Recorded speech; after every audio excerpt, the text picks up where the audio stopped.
go live, so... Am I live now, or... It should work, cause... Let me check. Okay.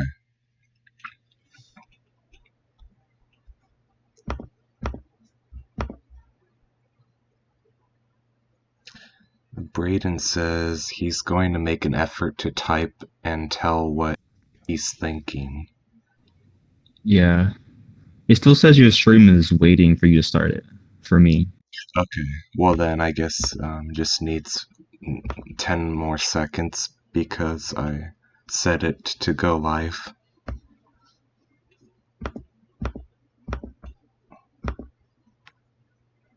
Let's see.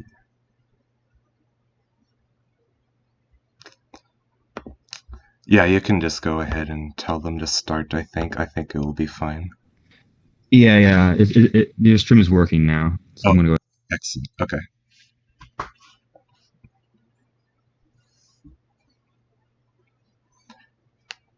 So, game 2, Braydon's white and Ghost is black. Yep. Are you in the study again? Yeah. Okay. I told them that they could start, so. Okay. I'm expecting E4, Right. and probably going to do the Royal Pez, is what I'm expecting. Right. I'm thinking very mainline Rui Lopez. Very... maybe Marshall or Breyer, I don't know.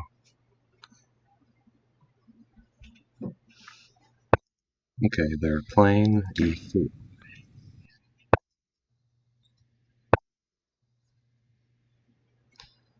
Same time control. Okay.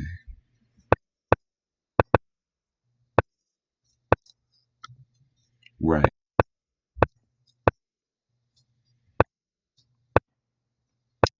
Oh, what is They're this? obviously blitzing out the moves. Oh, play D6. D4 here. And no, but D6, Bishop D7 is a sideline.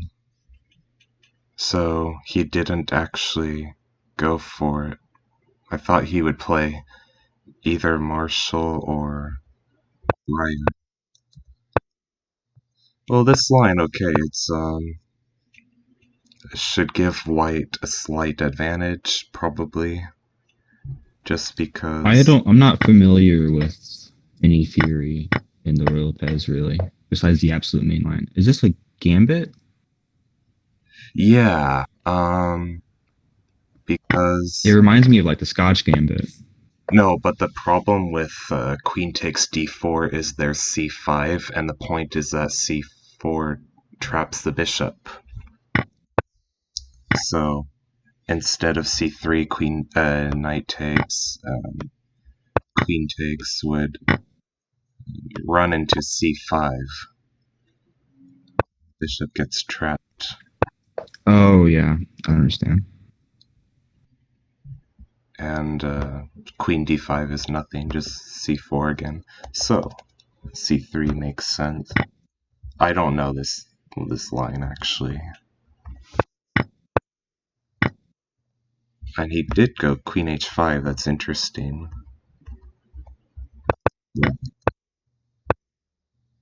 Okay. But now the rook's unprotected, so maybe Yeah. rook b8, rook c8, rook d8. Hmm. Are they like still in theory? They're playing pretty quickly. I don't know. It's possible. I guess he wants bishop e7, yeah. Makes sense.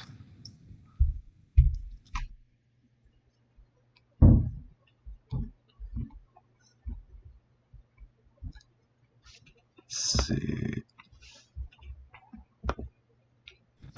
I feel like David is happy because he's up a pawn.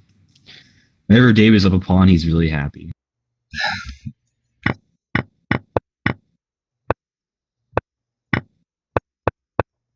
Okay, can he play e5? Probably not, because bishop d6 stands is pretty solid.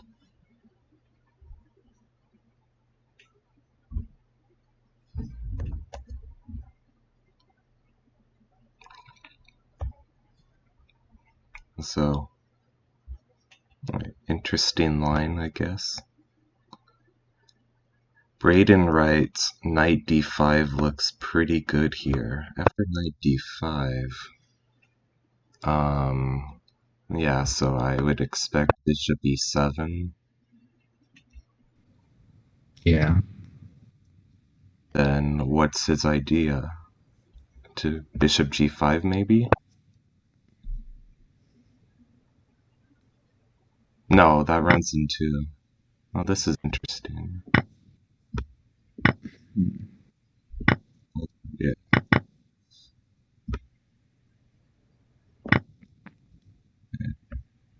Two bishops for a rook, and also being a pawn up, especially like a pawn that can become a passed pawn. I think black is way better here, so I don't think bishop g5 is a threat. Obviously. Wait, oh, actually, it's possible because this is checkmate. So, if you take first, then... Okay, this is a different story. Now it's a black is a pawn up and traded down like every piece, so I think black has no problems here. Either c6 or rook c8. Probably rook somewhere, yeah. No, probably a rook b8 to stop bishop b7. But yeah, okay. I don't think knight d5 is much for white. But I mean, I prefer black's position. Do you? Who do you think? I think black might be better. I don't know. I don't know this line, to be honest. Hmm. Um, I kind of like knight d5 though. Knight d5, bishop e7, and bishop g5. Black can't take on d5 ever Yeah, he because can. of bishop captures. And then Well, he can't right away. queen Wait. captures. Okay, so after bishop e7, bishop g5, Yeah. you're saying you can capture on d5, Yeah. but then bishop captures, right? Bishop takes g5. Then it's mate in one. Oh. I don't know why I missed that. You'd have to like castle first. Okay, bishop g5 castle. Yeah. And now trade on f6 leads to double pawn, I guess. That shouldn't really be that big of a problem for black, though. I prefer black's position. He can play f5 in the future too. Yeah. And Ghost is a better endgame player.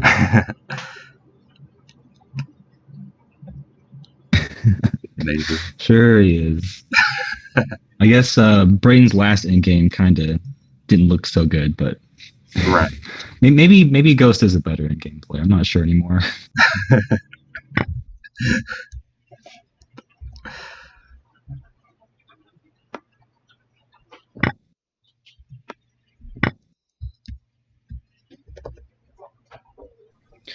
David said that he looked at this line just before the match started or the game started. Oh, with queen d8, I guess. I see. So what happens after knight d5? I think just bishop e7 and castle isn't anything. And then that same line where you're going to argue that the double pawn isn't an issue. Yeah, I don't think that's an issue at all. Yeah, I'm more worried about the c7 and d6 pawn because if the c7 pawn moves, then the d6 pawn becomes kind of weak. Someone just direct messaged me saying that you look like a bank robber on stream. I do. Is Yeah, do you? it because of my hat? You're wearing a hat? Yeah. There, is that better? I don't think it matters how you look.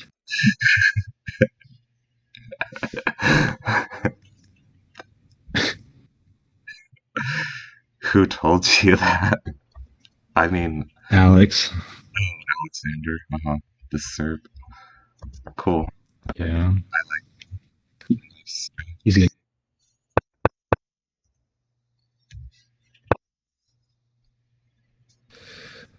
What else do you think besides knight d5? I think rook e1 and bishop g5 both look. Yeah. Yeah.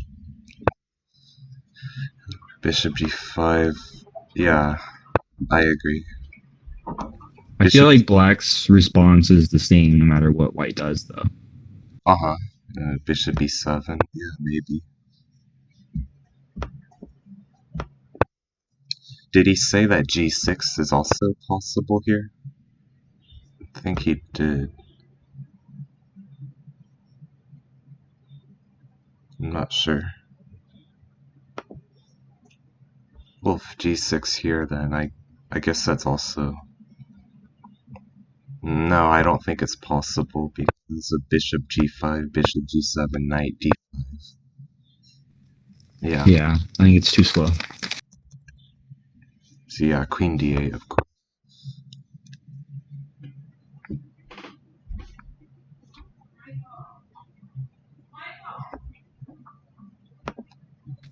Oh, Ghost is saying that knight d5 looks dangerous. Mhm.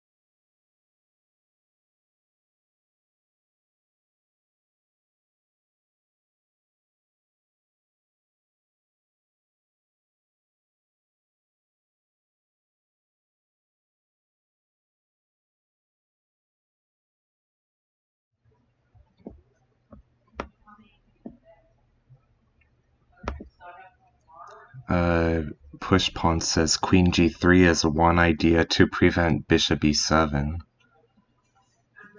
Hmm. That's true. Queen g3 if bishop b7 take mate. So, I see.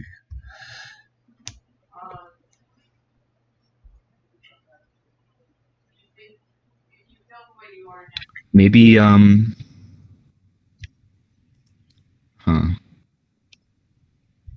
I don't know if sacking the G pawn in that line is a good idea.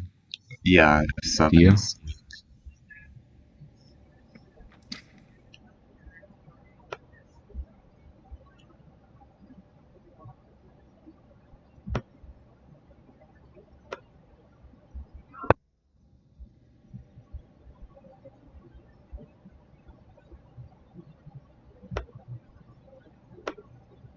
Well, queen takes f7. Oh yeah, yeah. Right. So maybe g6?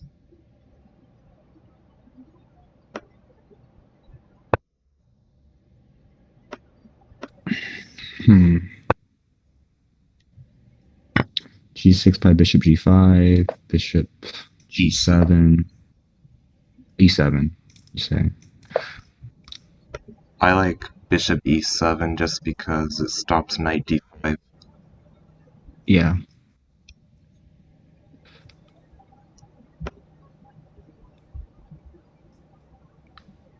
Mm, maybe that's a good try because I feel like maybe it could be kind of scary. Hmm. Maybe like F4, F5 ideas. Oh, with queen I don't. g3. Interesting. Yeah, if we get this position after bishop e7, black's king could be kind of scared. Oops. Because you could even maybe play bishop h6 there and prevent black from castling. Okay. You mean moving the bishop twice? Uh, mm, maybe not. Hmm.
You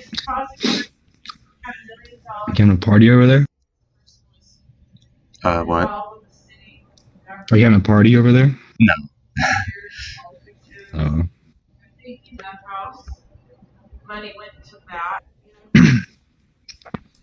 so after bishop e7 here, do you think white's idea is to play e5? Maybe.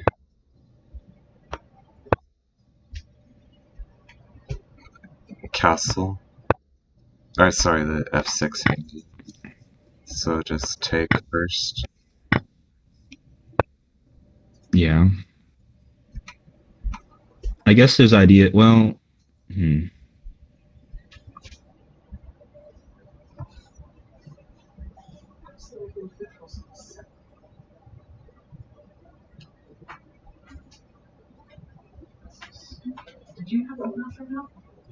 No. Yeah.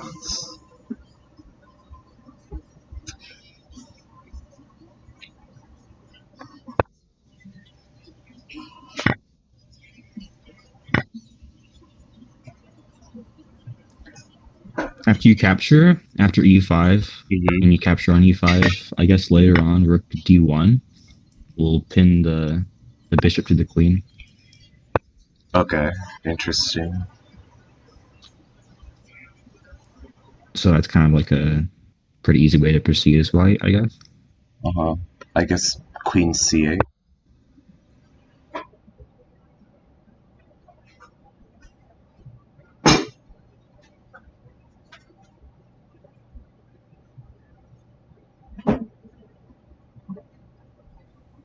Hmm. Maybe there you can capture. Well,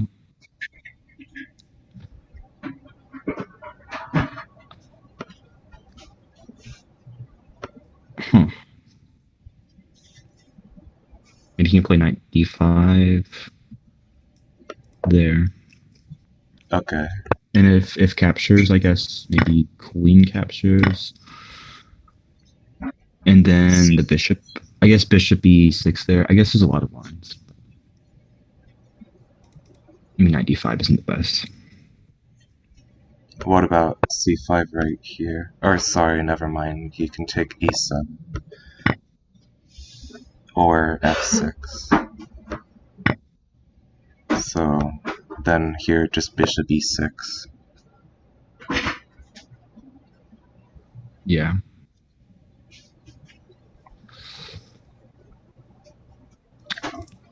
Instead, yeah. So David goes for bishop e7. Okay.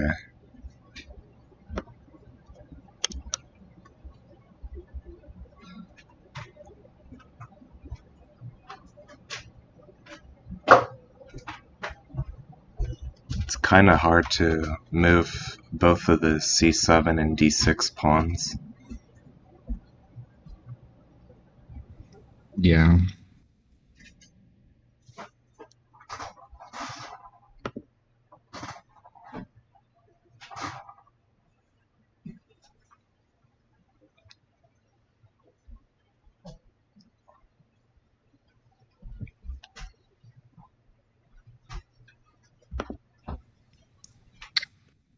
I think Braydon is considering between playing e5 now or playing rook f to e1 first. Okay.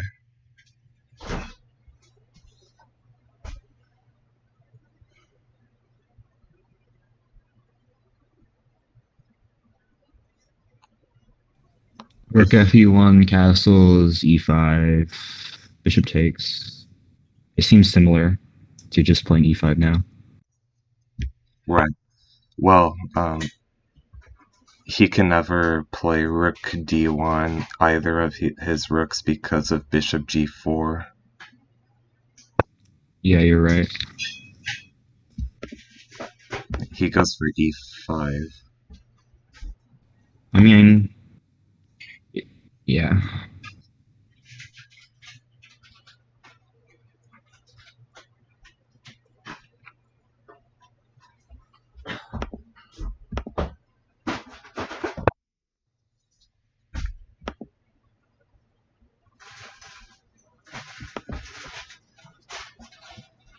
Taking seems kind of forced, yeah.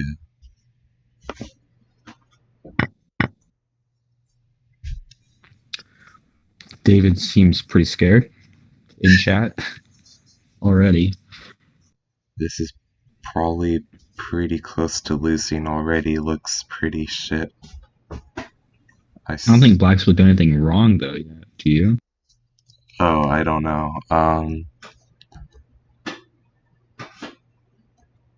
Let's see.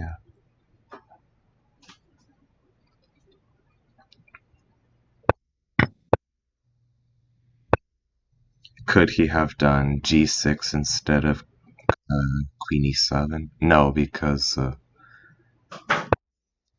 yeah, I think he can actually. Maybe, I don't know.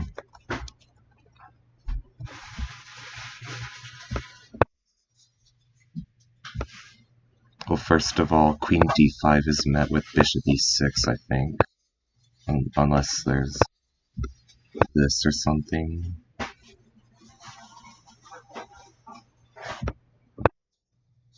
Hmm.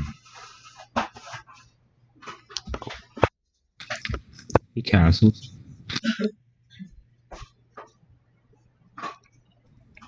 This is the line I was expecting. White should be better here. He castles? Okay. I think you can play rook d1 because of the pin. Right. That's true. But I guess after queen c8, then you're threatening to play bishop g4. Yeah. You could also do queen e8 because c7 isn't directly hanging yet because of the bishop g4 threat. I think. Yeah.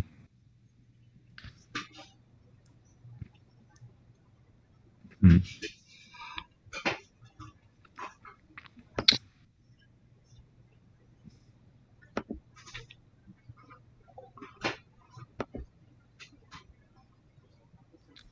I don't really like queen e8 as much because I want the rook there. Okay. And maybe the other rook can swing to e1 later for a pin Right. to attack the queen.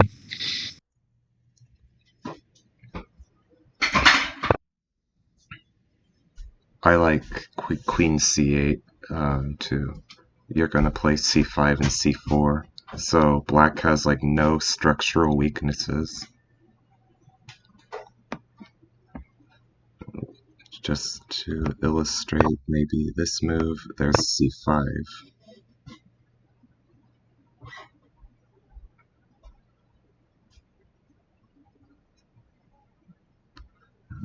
There could be like queen b7 here, hitting the pawn. Queen b7, then You should play it though. just after queen b7, why not c5? Because I was looking at rook d1 and maybe the bishop is kind of loose. Well, I was thinking queen c8 to take and bishop takes, and then I don't know. It's a interesting position, but I think black should be able to be better, maybe. Yeah. So Braydon plays for knight d5, which what Ooh. you were looking at, maybe? We weren't looking at this yet, though. Right. Well, threatening c7 and d5. Yeah, so he just takes. He takes, which makes sense, and I guess now, well, it's kind of. Why did he play c6? Why not? He wants to play c6 because if rook b8, then the c7 pawn is tied down at the moment. I think c6 still doesn't make the most sense. I don't understand the appeal to sacrifice the pawn back. I think you should try to stay a pawn ahead, or even sacrifice the rook, maybe. Really? Probably not. Well, you can't really do that.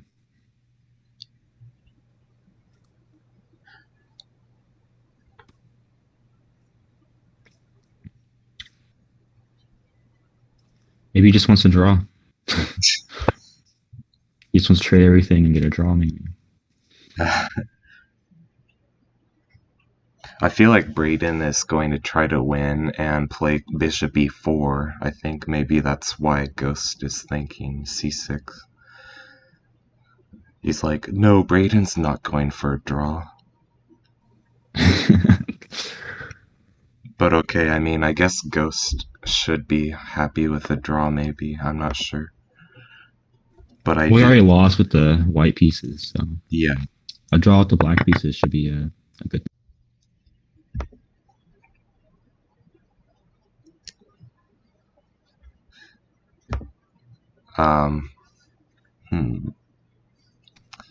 Well, I'm noticing that Ghost is playing a lot faster this game than he was last game. Right. I hope he actually spends more time in a couple moves. Yeah. Instead of c6. Well, rook b8, right? What were you thinking? Rook b8. And then maybe bishop f6. No, bishop d6. And play with isolated xp pawn. I'm not sure.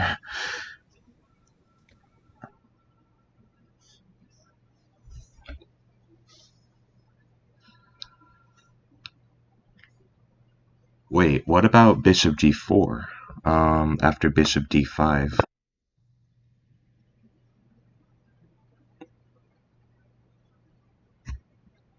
So, I guess queen e4, and then I was thinking f5, but that's illegal. Maybe bishop f5.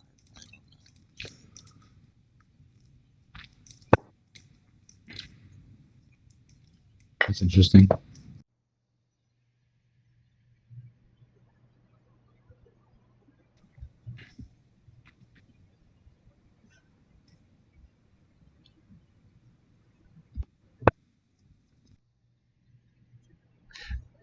If Ghost really wanted, yeah, he could go for um,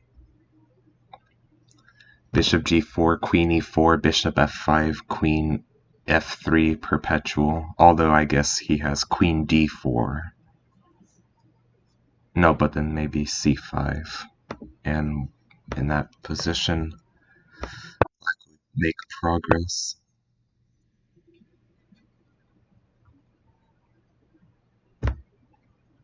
Queen d2, bishop e6.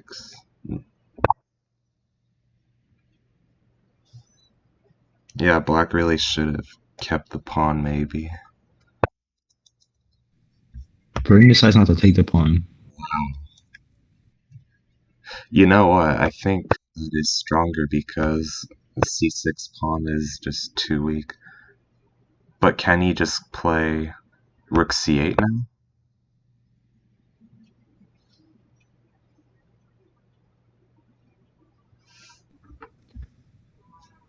Maybe.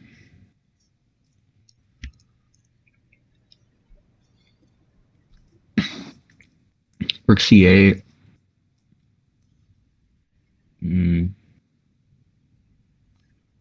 Maybe queen g3. But then just bishop f6, right? So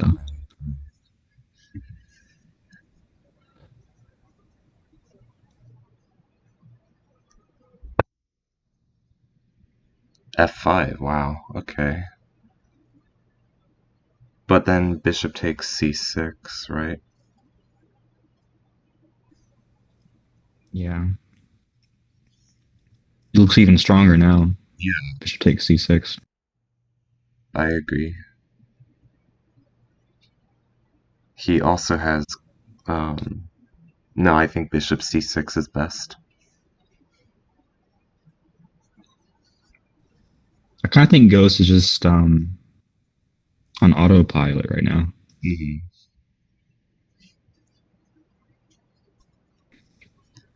He really should calculate more. Right.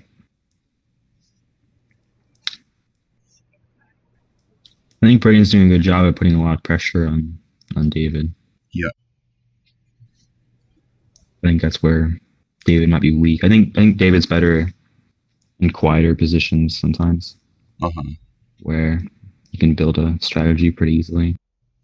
Uh-huh.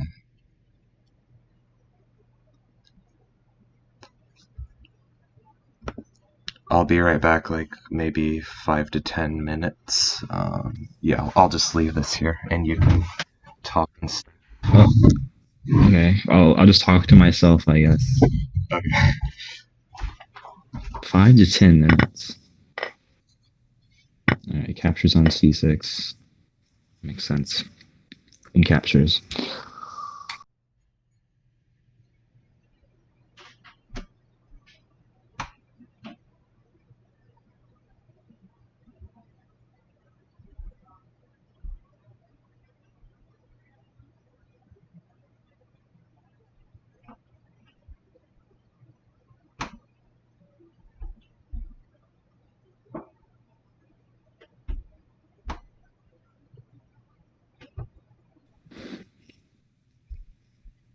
I wonder who gets the initiative now.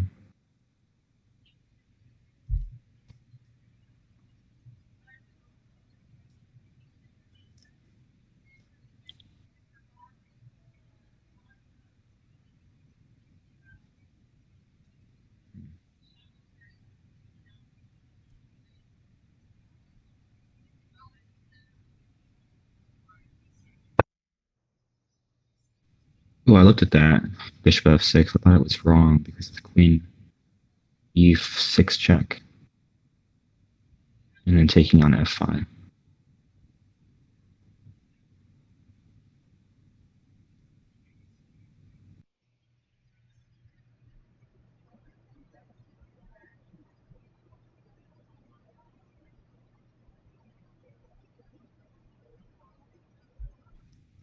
this in maybe like queen d5. Huh. I don't know if that works.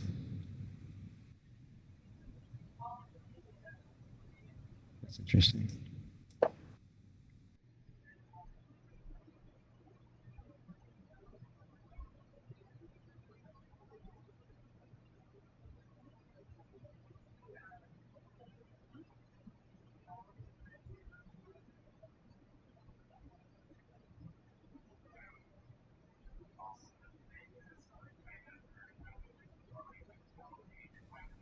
I guess maybe just black wins the pawn then.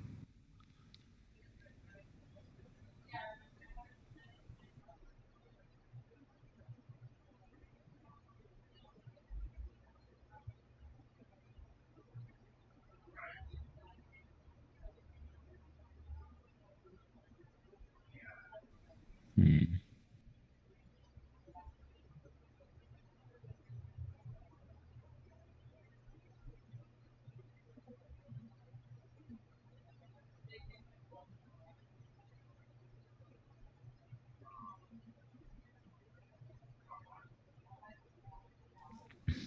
Yeah, rook d1 makes sense as well.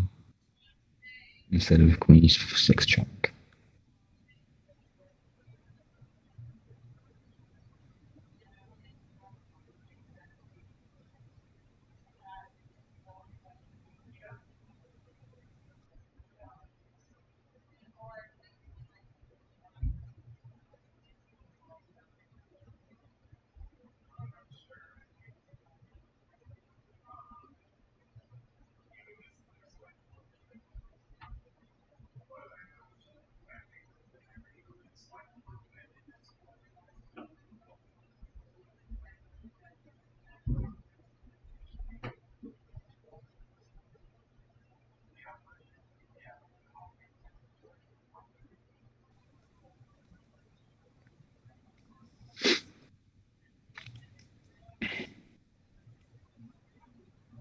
I don't know. I can't find a way of holding onto the pawn after queen e6 taking on f5.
Queen e6, king h8, queen captures on f5, queen d, queen d5. If f4, just rook a to e8. I don't see how you hold onto the pawn. So, um,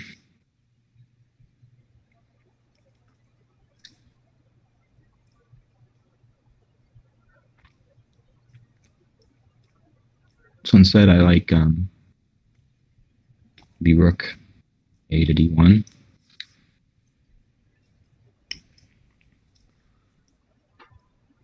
The queen price move to e7.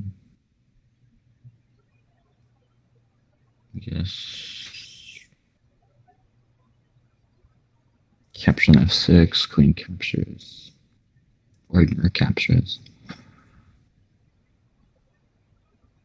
No, the rook can't capture there. There's a rook is hanging.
Braydon's in the tank here.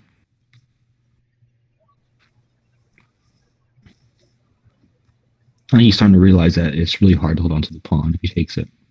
Maybe just queen d7. I don't know. But then you lose a bishop.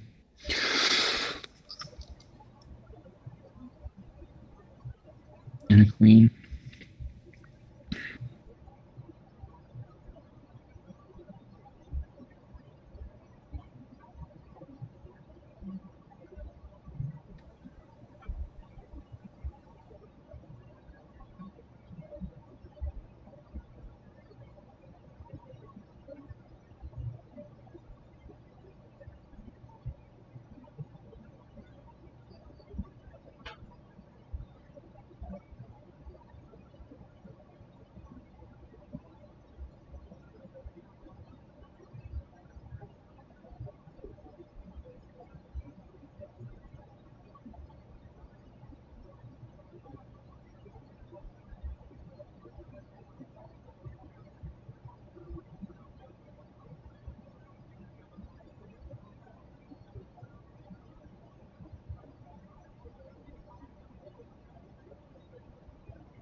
Oh, Braydon's going for it.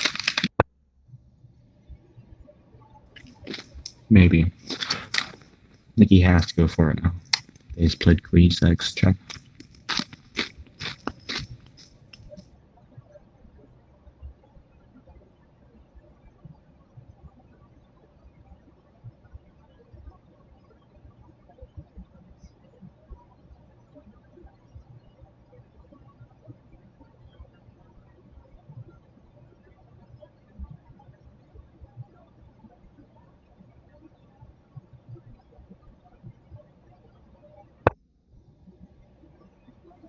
Huh. Rook f to d1. Yeah, and I was thinking just queen e8 and kind of forces White's hand here to just trade.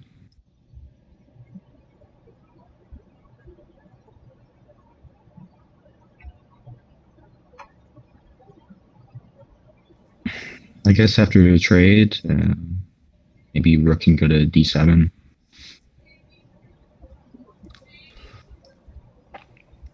So I think White might be a bit better. Huh. I don't know if it's enough though.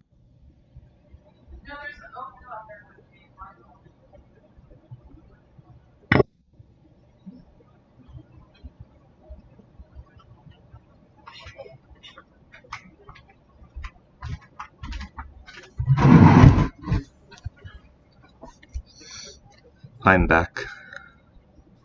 Hey, welcome back. Anything interesting happen? Oh, equal material. Yeah, I think Rook f to d1 was a mistake. Let's see. But if you take on f4, the issue is queen d5. And if you play like f4, then there's like Rook e8, and then you're just losing the pawn. Uh-huh. So here, I guess White is playing like a Rook d7 and claim that their rooks are more active, but I don't know if it's enough.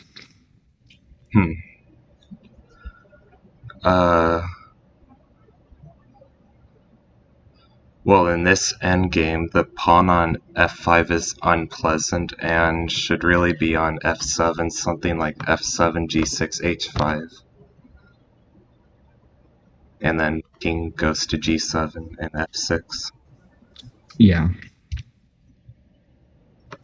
But even still, wait, I'm surprised Braydon went for Rook d2 instead of Rook d7.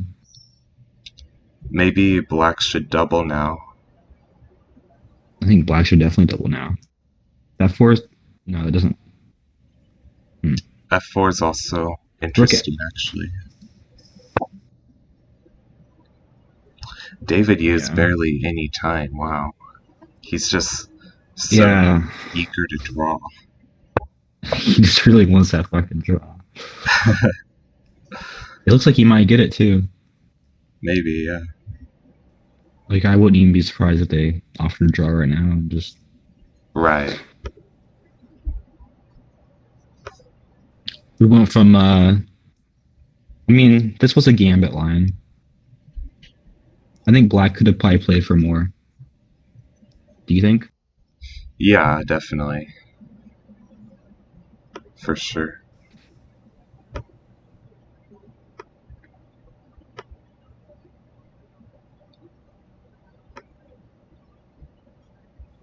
Yeah, Brain saying he missed Queen E8. Uh-huh. Queen E8 just forces material off the board.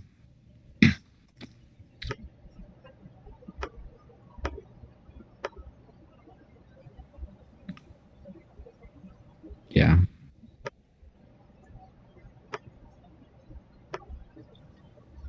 I think after C6, maybe White was better, even. But now it just seems After what? strongish Oh, after C6. yeah, of course.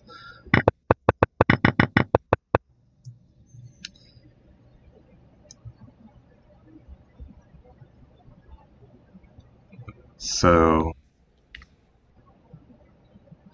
maybe G6. No, I don't know, because Rook D7. Brain seems going to push for something, which is admirable.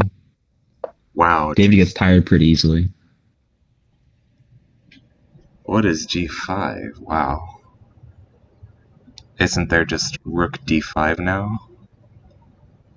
And now he has to do I something. guess Rook D5, Rook E5. Yeah. Okay, maybe black is still good, actually.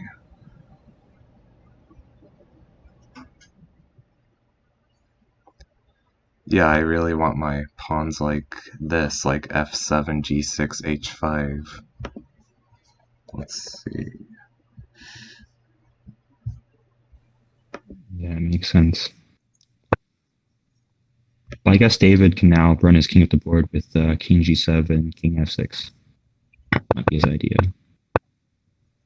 Mhm.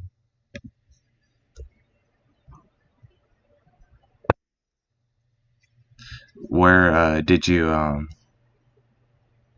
keep updated with the game on the study?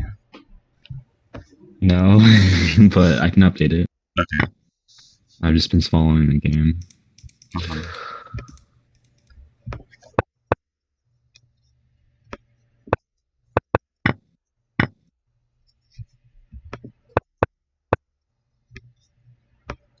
So you're saying you think Rook F D1 is a mistake? I see.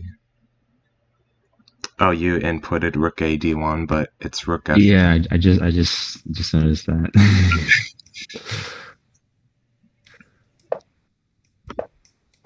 Huh.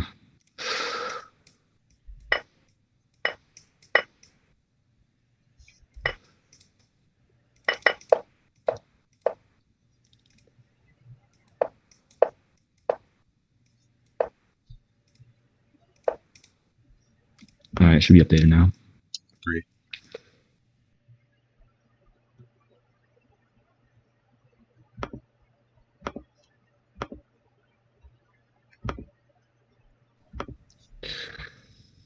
So, what do you think White should play here? Probably just Rook A to D8. I mean, Rook A to D1, right? Or Hmm. you can maybe consider C1, Let's see. but or maybe he could play Rook D5 and then force a trade of rooks off, and then just one pair of rooks off might benefit White Uh, because of Black's pawns. hmm. You have a point. Usually, it's makes sense to think that trading off one pair of rooks makes it more drawish, but maybe with black's pawns it can make sense to trade off a rook. Yeah, maybe Rook C1 first before playing Rook D5. Okay, yeah, rook c1. and then just king g7 or something. And then king g7. Well, I guess then he can play king f6, right? Yeah, rook c7, king f6, and the h7 pawn is not hanging because of rook e1 mate.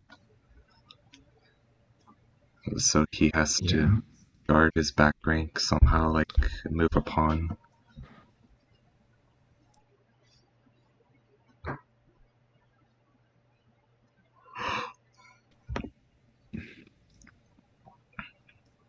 You think h4 could be an idea? Maybe Um, after trade. I don't know. Maybe not yet. h4 for white.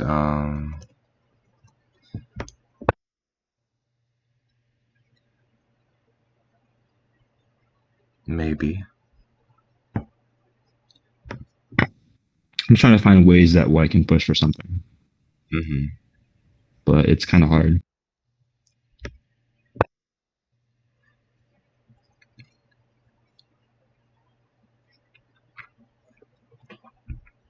It would be so cool if Ghost actually wins this. That would make up for his loss last game if he if he won this somehow. That would be some kind of amazing move.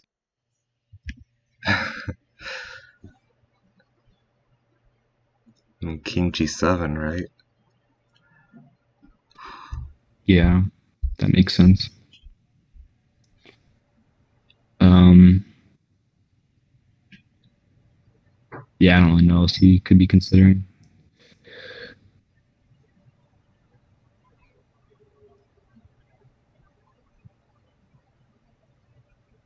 I mean, if Black wants to play it really safe, he could play like,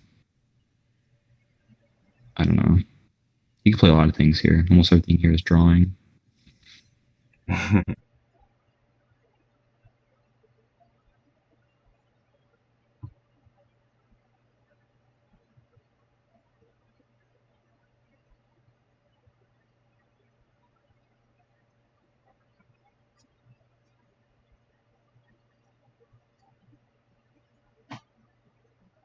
Push pawn is saying he could go for g3 and king g2. Yeah.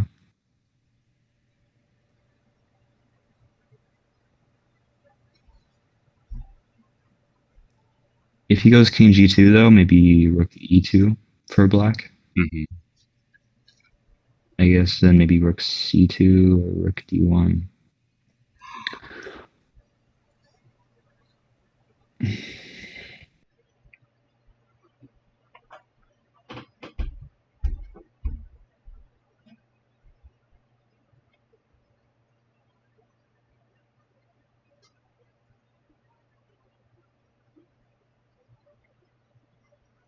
I mean, honestly, this position is not so easy, I think.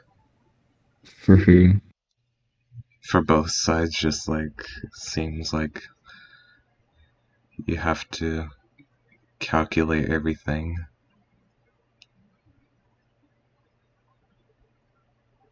Forgle's saying he prefers black. Yeah. Did you see what Braydon posted in chat? He's saying I didn't he see forgot to do /W, so he just posted what he was thinking directly to to David. Ghost. Oh. Well, if Ghost wins, then maybe they can argue that it's not legitimate.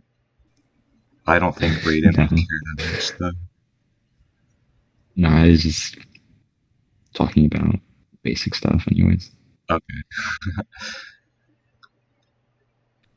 He's saying he might take a draw soon, so Hmm.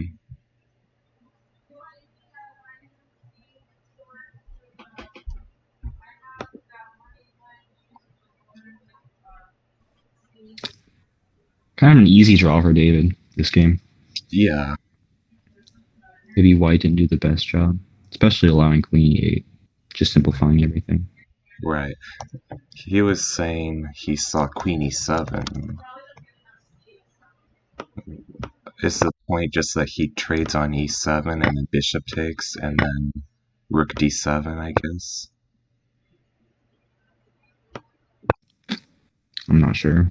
Seems still very equal, but maybe slight improvement.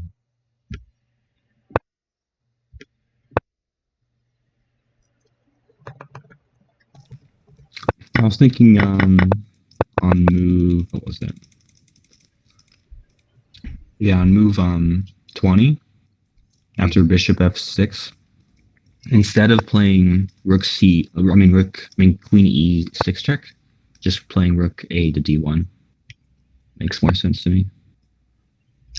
Rook a d1. Okay. Queen e8 And I was again. thinking queen e8. Okay. Yeah, queen e8 makes sense, I guess. But then maybe just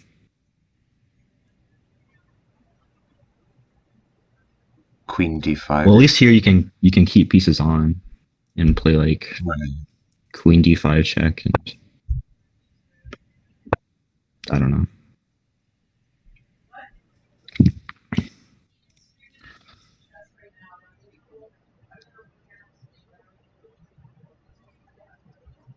Hmm.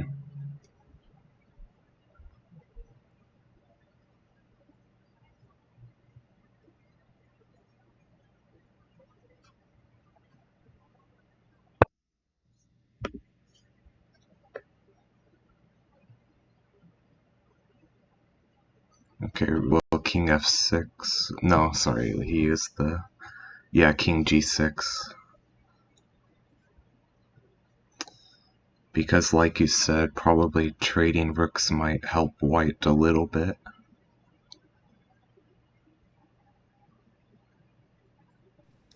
Yeah.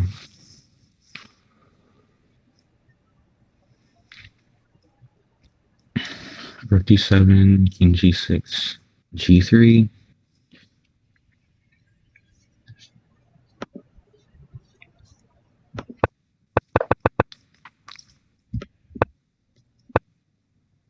But then maybe rook g4 g2. then.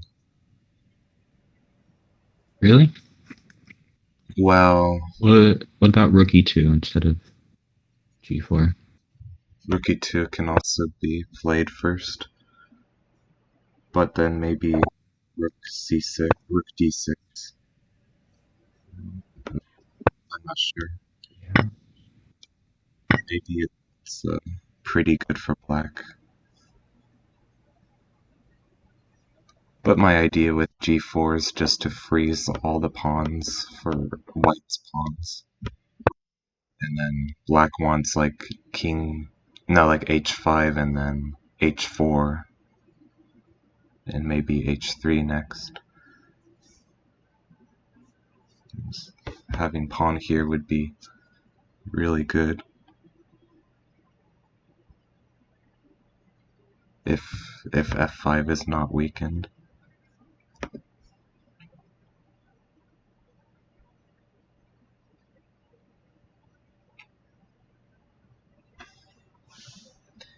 David should try to win this.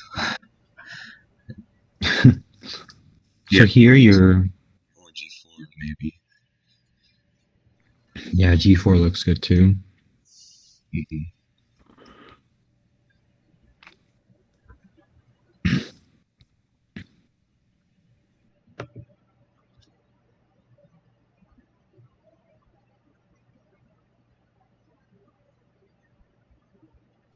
Well, both sides have plenty of time to calculate. But sometimes, like in games, just get lazy and you stop calculating. Yeah. So maybe Braydon will get lazy.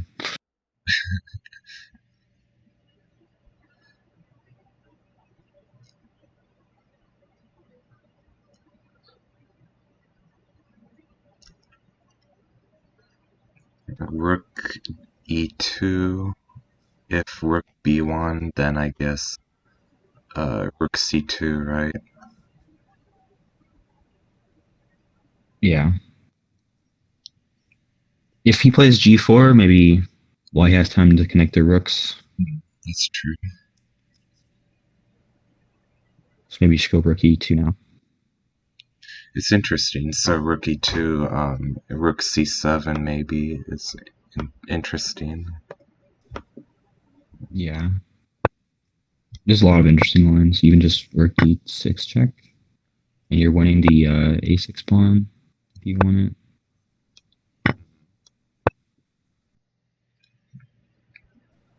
But then I think black will be better because his rooks will be active.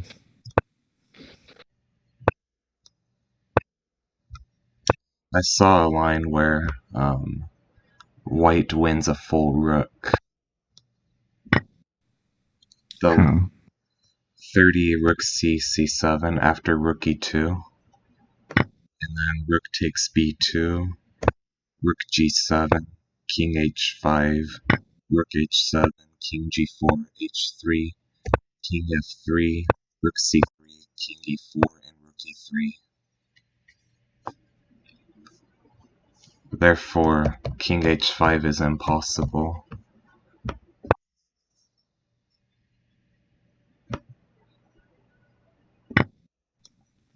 You think maybe g3 wasn't the most accurate?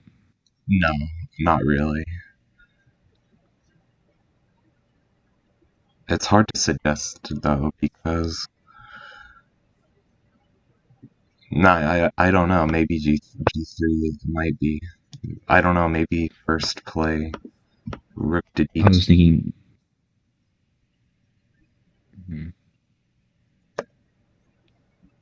or you could play rook d7, rook d to e7, rook d to c7. Sorry, and just connect your rooks so Right. that if ever rook e2, you can go rook c2. Right. Yeah. Yeah, I think so.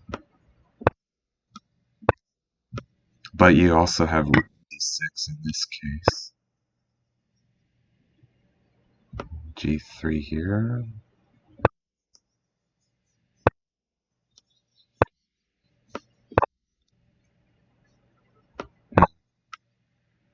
No, you take here. Well, after rook D to C7, rook E2 is a blunder. White Wait, literally what? wins a full rook again. Can you say that again? After rook D to C7, your suggestion after, like, yeah, Right. then rook E2 would be a blunder, and white would win a full rook Oh, because a rook because of rook c to C6. c6. Yeah.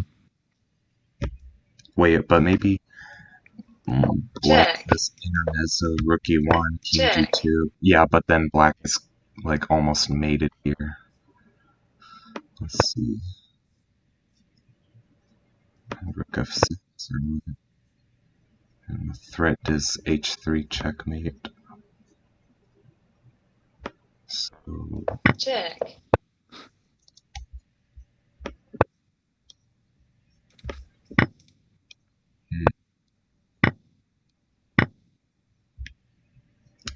white's 2 pawns up here, but black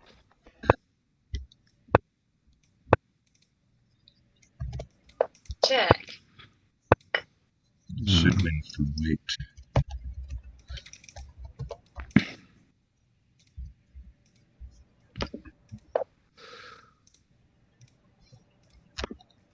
So yeah, that's why I agree with you. Rook DC7 is trickier than G3. Yeah.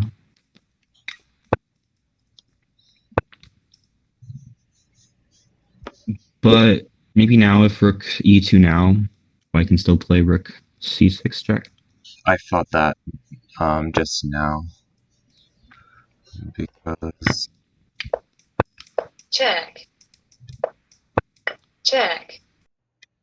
Yeah, in fact, this would lead to the same problem with king Yeah, and takes. then you didn't have king g2, right? After king gets to g4. Right. And it's Oh, hard to even stop mate. might even be better. Yeah. Oops.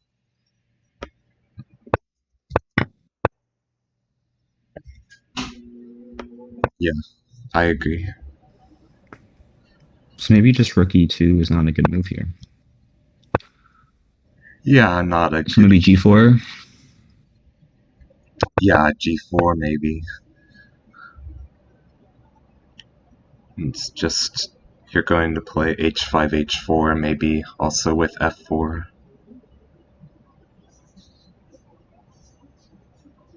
And you're freezing white's pawns.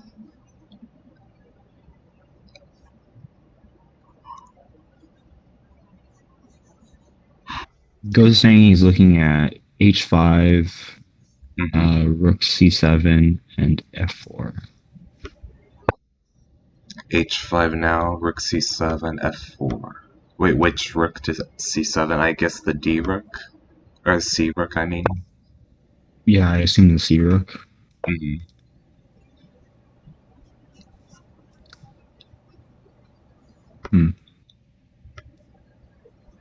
That looks fine for black, maybe.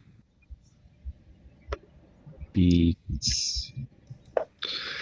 And then f4. Right. Right, because if... There's always rook c5 attacking g5.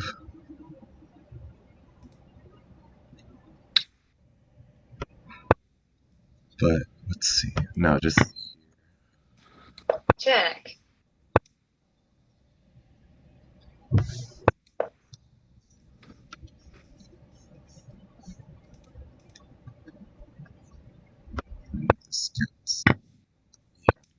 So, Check. Check. rook block.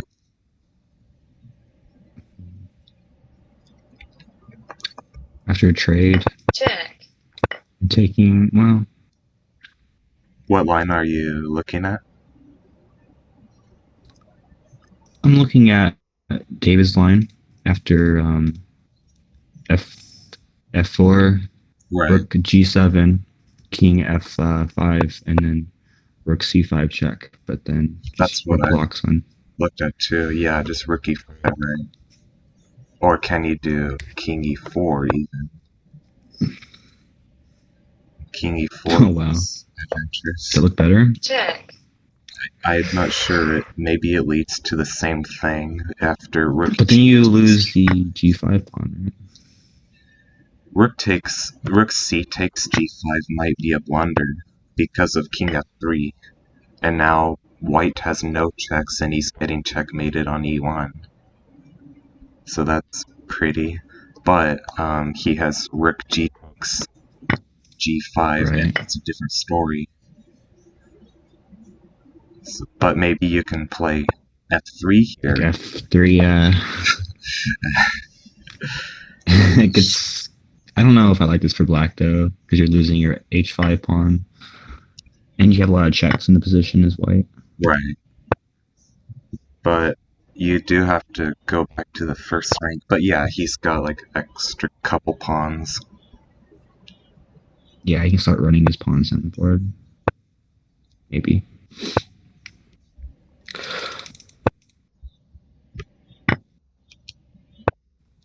I saw a So I don't know if I like perpetual line. in David's line. Yeah. So after f3, like we mentioned, if rook takes h5, then... Oops.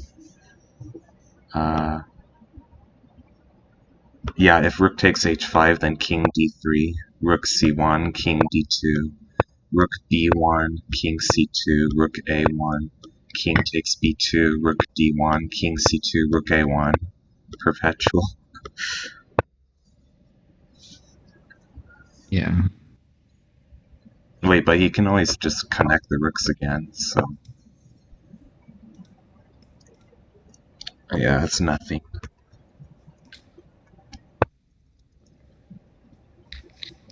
It's probably the most time David's used all game. He's still, yeah.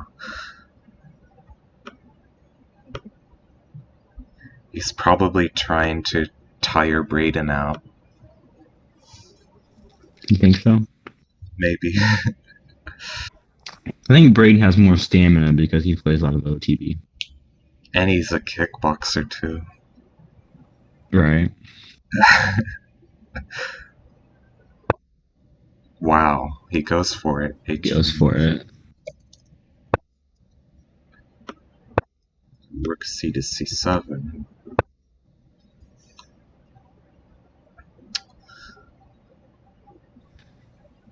Rook c7, f5, f4 still maybe. He's gonna And probably what was the line? Rook d7, king f5, and if Check. he should have no problems after rook e5 block. So it gives him more time to think about like something radical like king e4. But I think after rook g takes, it's hopeless for black probably. Yeah. Wait, what if you do b4 to stop rook c3 Where? after rook takes g5? The g rook takes g5, stopping rook c3. Check. No, but then there's like king g2 or something like rook g d5.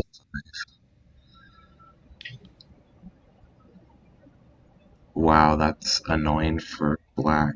It looks so close, but not quite. Not quite.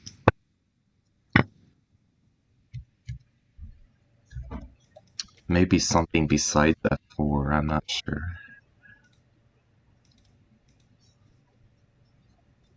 f4 seems natural. Yeah. You try h5, but I mean h4, but h4. I thought maybe h4. h4, rook g7 check. Check. Do you want to go to h5? Yeah. What if maybe just king g2 there, g2. or Maybe. there's a few options that white has, including taking on h4. What if g4 right now? g4 is white. For black Check. after King g2. Yeah. g4. I was gonna probably play rook h7 check. Right. Check. That's fair.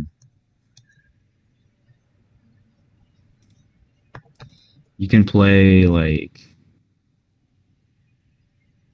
No, I don't really see anything there. My idea was just to move the g3 pawn away so that you can put your pawns both on g4 and f4 and have like a very active position. So Right. but it's probably not good enough. Probably just better to try f4 idea. After king g2 f4. Or no, like instead of h4. Right, but this isn't very good either. Ooh, interesting. Yeah, I think f4 is probably better than h4. Mhm. I'm not sure if black should have allowed this, but I guess after rook g7, Check. king f5, rook c5, rook e5, it just seems okay, right? Yeah. Definitely. That's probably what we'll get then. Check. After rook e5, what do you think white would try? Rook c6. but maybe just c6. king g4 then.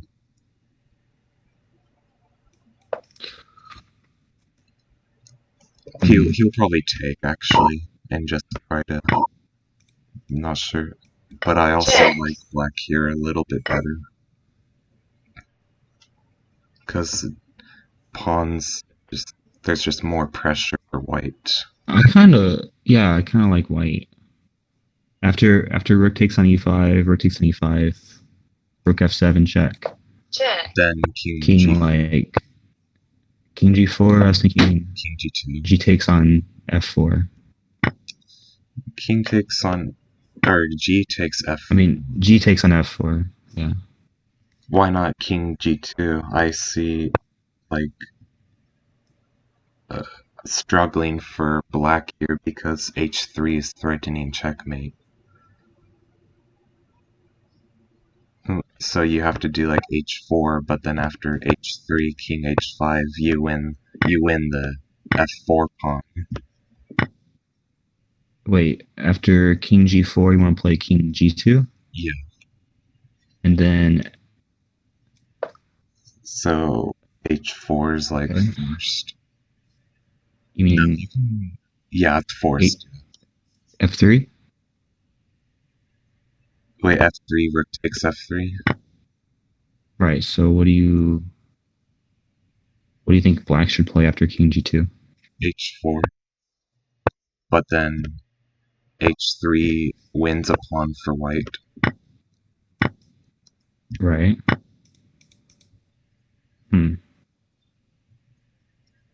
But maybe you have rook e2 or something and it's equal, I don't know.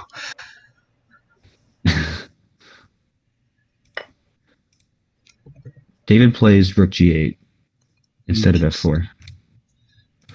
Okay.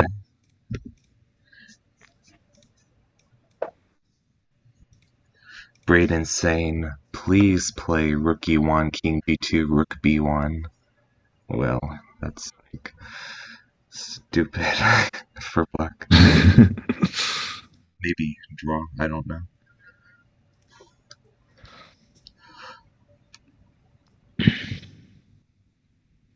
So now probably just king g2, right? Maybe. Makes sense to me. Yeah. King g2, rook e2. Then rook c6. Yeah. That's You're right. mate in 2. Yeah.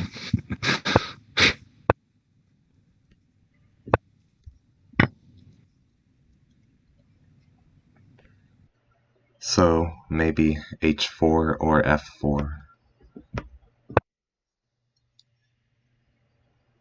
Maybe.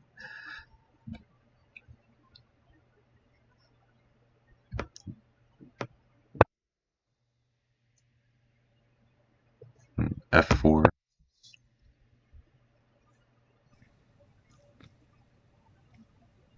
Is white?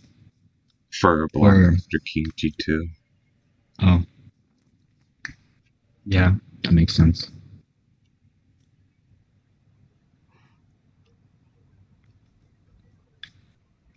Maybe white can ignore it. Well, my idea is to take on g3, so if something like a3, then take, and after h takes, then black can create a passed h pawn, or otherwise, f takes g3, then there's rook to e2 check, winning. I was thinking after f4, maybe you can play rook h7 is white. Okay, maybe. And then take on g3 again. Yeah, and then h captures. Maybe that's not very good. It's not the end of the world. Well, then the rook can get active on e6, and there's no like checkmating ideas anymore. Right, because f5, yeah. And also h7 in this case would be attacked, so... in fact, white has no checks in this position. And then I think black is just winning the b2 pawn almost for free. So I guess that's good for black. Unless I'm missing something. Well, there's king takes g3 too. But then maybe you get active with black. Blacktive. Yeah. Black too.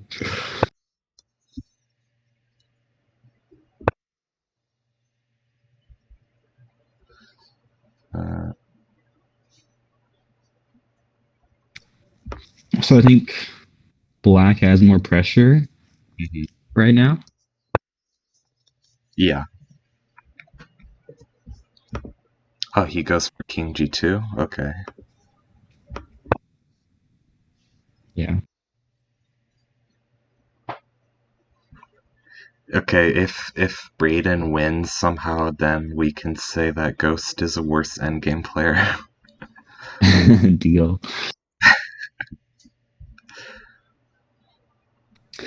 If It'll Ghost probably be a wins, draw, but yeah, probably. He would probably just like quit almost. quit the match. Yeah. He might. I think he'd want to at least win it one game though. Yeah.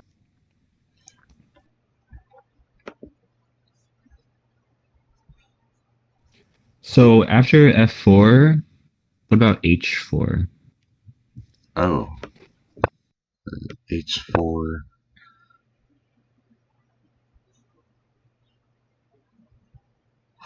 Can you take on h4 g takes? Oh, and your idea is like g takes f4, I guess. Maybe. I kind of like g takes on h4 better. Okay. Oops. Yeah, maybe.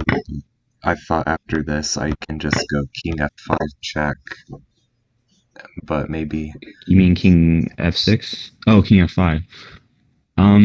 King f5, king f3. rook g4. Don't you have checks as white? I think they're limited, like almost no Rook check. f7 check. Rook f6, Rook c5 check. and then king g6. Oh wait, you're right, because you can take on f6 and then h5, and white should be better.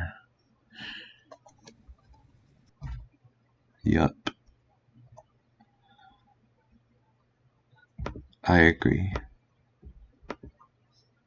Or do I have king e5 in this case? In what case?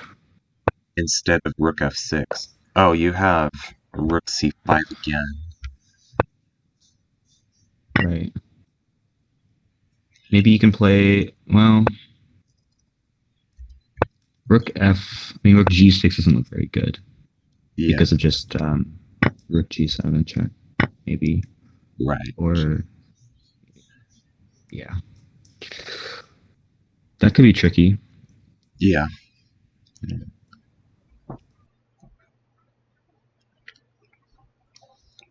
h4 seems kind of serious, actually. Can you take on g3, I guess? Maybe that's better. Take on g3, maybe even just king takes g3. I don't know if I like that though. g4 or something. Idea, rook f6, rook f3. Well, David plays g4 instead of f4, Uh-huh. which I didn't expect. Push pawn is saying maybe h4. It was best.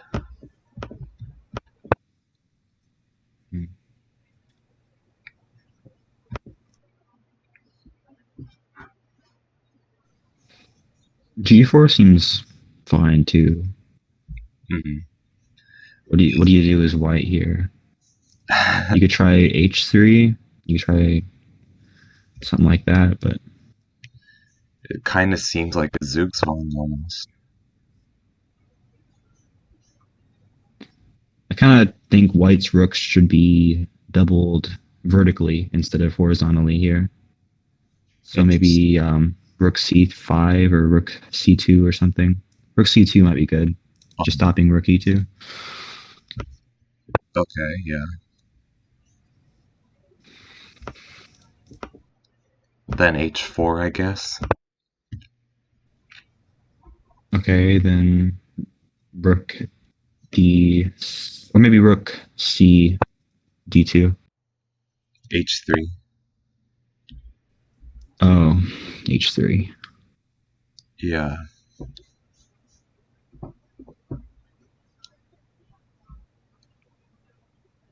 After h4, could you play like h3? Whoa. Maybe. Um, take on h3. Yeah, maybe King this is takes. just okay for white. Maybe equal. Yeah.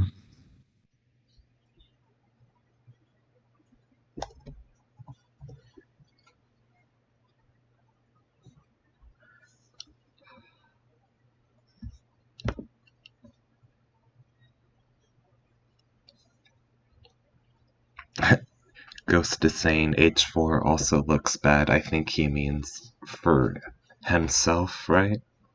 Or no, for white, I mean. I don't know. What do you mean? I think he probably means white. If white played h4 here, Uh-huh. I don't know why. I guess h4 the king kind of seems kind of stuck.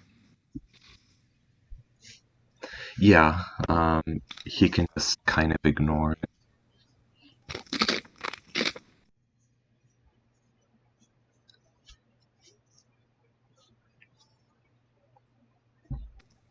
Or yeah, just h4, just rook e2 looks good, right?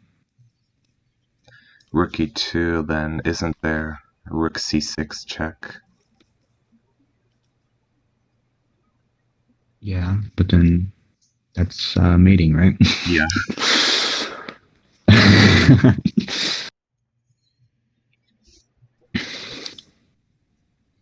Yes, never mind. If Ghost shuffles rooks, then I think white cannot make any progress. So, Well, actually, h4 maybe en passant and then rook to e2. uh-huh. That makes sense, yeah. You give yourself the g5 square, I guess. No, but then that also gets mated, right? How? G takes h3, king takes h3, rook e2, and rook c6. And then if king g5, then f4. check, Wow, f4 mates. Yeah. That's nice.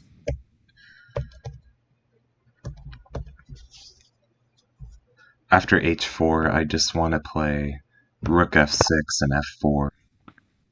Yeah. I don't think there's any way that white will play h4 though. I Probably. think rook c2 or something like that looks more reasonable. Mm-hmm. Or even rook d2. Doesn't really matter. Rook d2. Because you want to double vertically. Yeah, I still want to trade a pair of rooks off. Uh-huh. Oh, h3. Okay.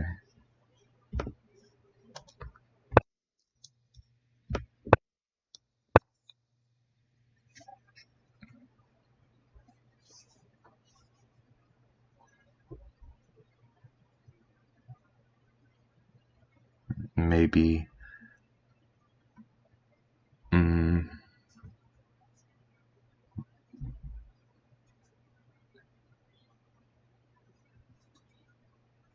not sure.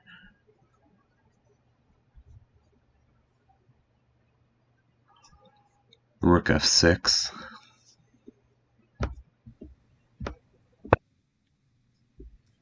f6.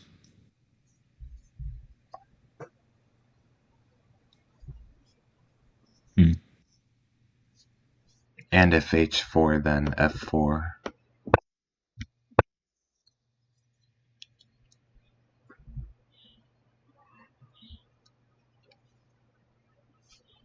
So you're analyzing g takes h3.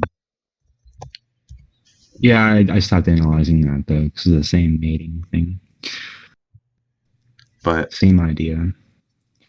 can you do something besides rook e2? I mean, I guess I don't like black's position because the pawns are split. You could maybe go for f4 Right now. because if takes, you play rook f6 and white can't. Well, You're thinking rook d4 here. Maybe. I think check, maybe this could lead to a draw.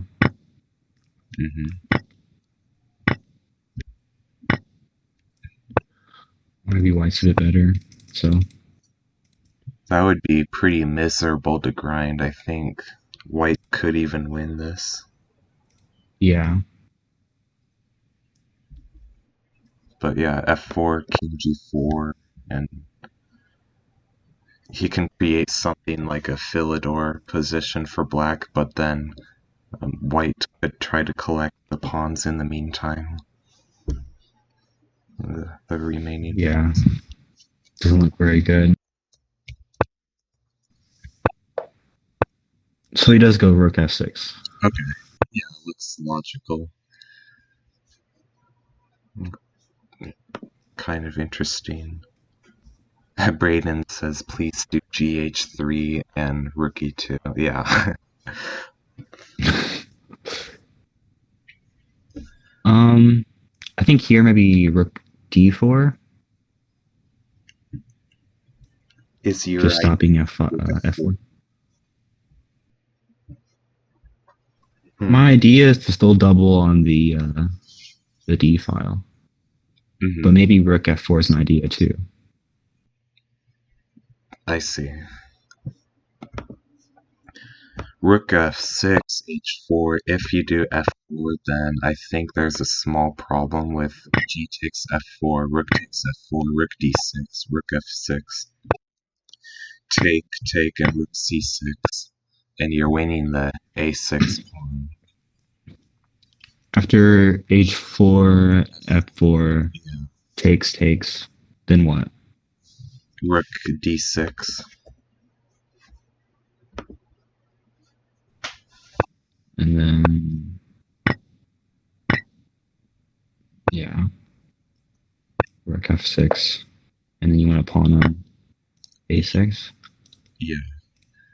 So maybe instead of f4, just not sure. After h4.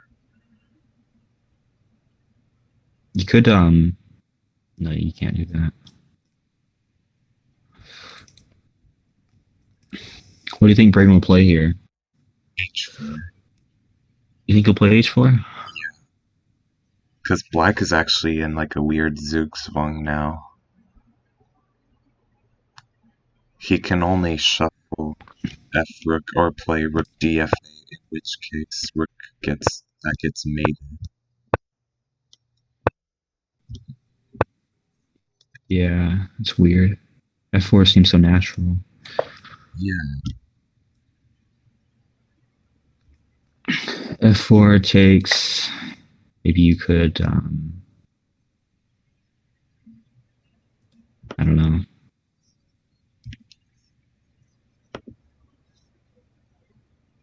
Yeah, I don't know.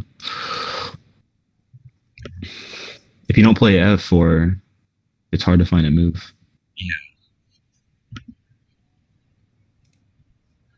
Braydon is looking at f3. It also looks pretty strong, I guess. And kind of annoying. Black really did botch this up, I think.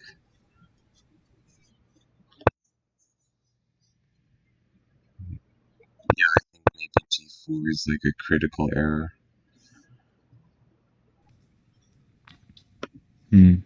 So black should be happy to drop. Maybe even rook f6 could be a mistake too. But I don't know what else black would play. Right. So f3,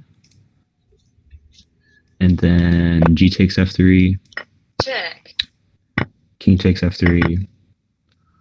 Maybe h4. G takes h4. And I guess rook h8. Rook g7. King Rook h5. g7. Check. Interesting. Well, yeah, Actually, this because that could be interesting. Braydon goes for f3. okay. After king h5, doesn't white have rook g5 check? Check. After And then he can... king takes h4. Oh, yeah, king takes h4. Forgot. I This think could still be a draw. yeah, I think g f3, king f3, h4 is probably best idea. Because gh4, there's rook h8, and it's like Right. white cannot win this. It's just king h5, and if rook h7, then rook h6, right? So David just ignores it and goes rook e6. Right now. Yeah, instead of taking on f3.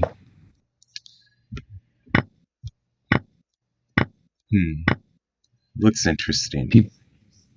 People in chat are saying that David's playing pretty flaccid. Yeah, he's low energy.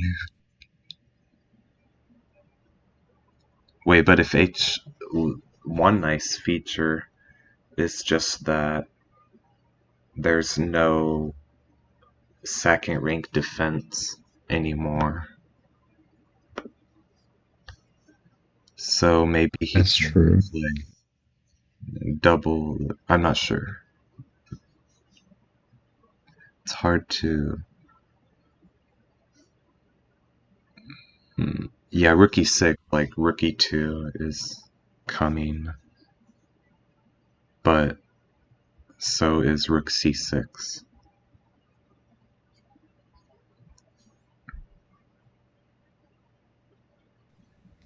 Right. You can just play h captures on g4 because if rook e2 check, you just win. King f1, yeah. I think. I think so too. And then after you capture on g4, you can play like king f2.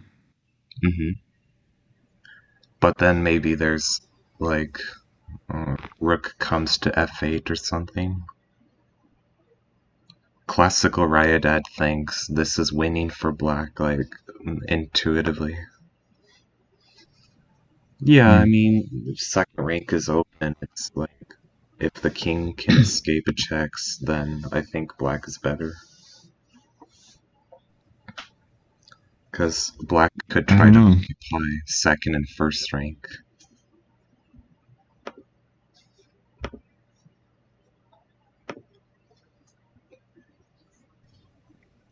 Intuitively, maybe, but after h captures on g4, I feel like maybe white has a good defense.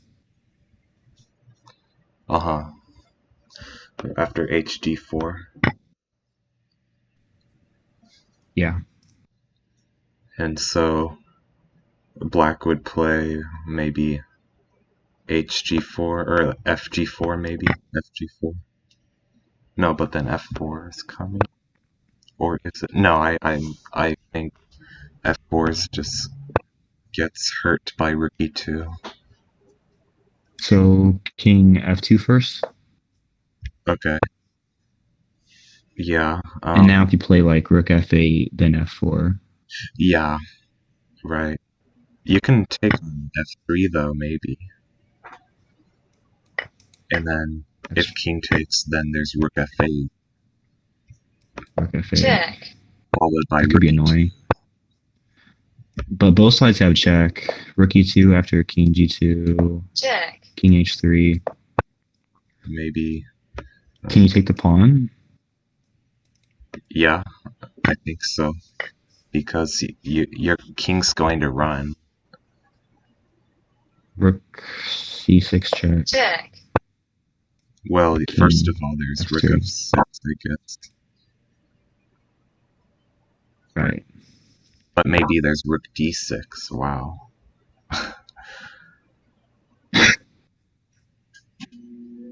So you take king g5, rook takes a6. Can black win this? Rook b1. I think it's equal. Check.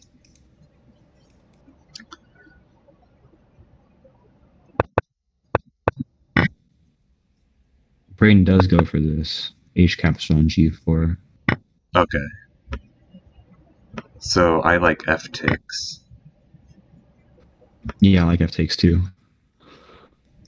After f takes, it seems like white could be in trouble. Yeah.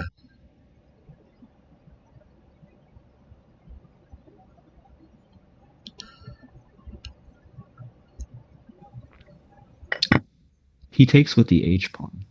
Oh. Why? I don't know. And then Braydon instantly recaptures, so this is multiple trades on g4. Maybe he just wants the f5 pawn as shelter. Oh, and he takes again. So I guess if he took with the f pawn, it would transpose. But now can't white just defend with like rook c2? Yeah. But maybe there's like a, not sure, like just rook g e8. Right. And I mean, it's, I'm not. push. Maybe then I play rook. Rook d4. He goes for it. Push pawn 6 Huh. d4. Right, because if king g5, then there's like rook c5 maybe. Right. So Maybe king f5. wait a second. King f5. But Like one of the only moves, isn't it?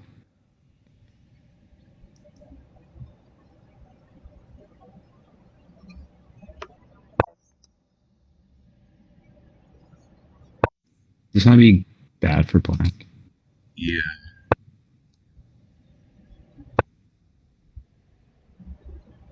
Because you can't go for rook e2, otherwise you lose after king f1.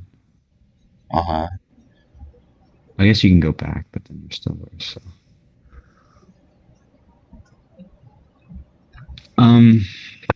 King f5 though, right?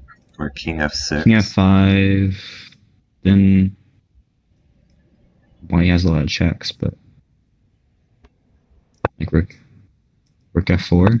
Check. I saw rook f4, king e5.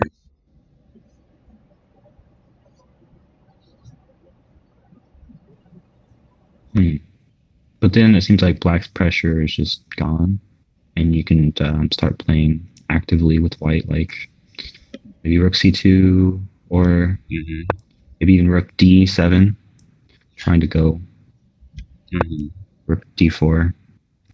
Yep.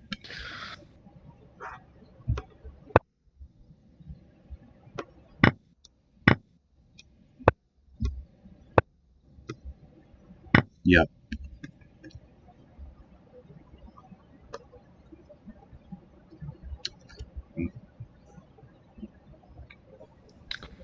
So an interesting in game so far.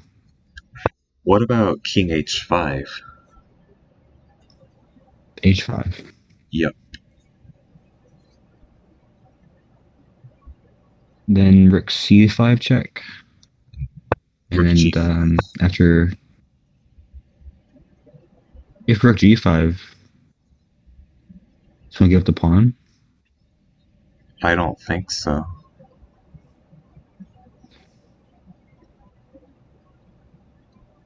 Wait. So right here, you want to play king h5? Yeah. Oh, he And then goes king after, f6. oh, king f6. I think that is not a good move. I think king h5 was like necessary. Because now rook f4, and we get the same problem after king e5. There's this rook c5 move or something. Mm-hmm. Wait, that must not be the reason. You suggested rook d7 or rook c2. Yeah, that's very Check. hard for black. I agree. Rook d7 looks really hard. But Right. white has no immediate check, so maybe you just rook g to g6.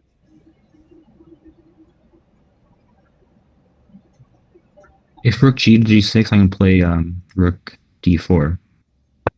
Rook f to d4. No, rook d to d4. Okay. And strange.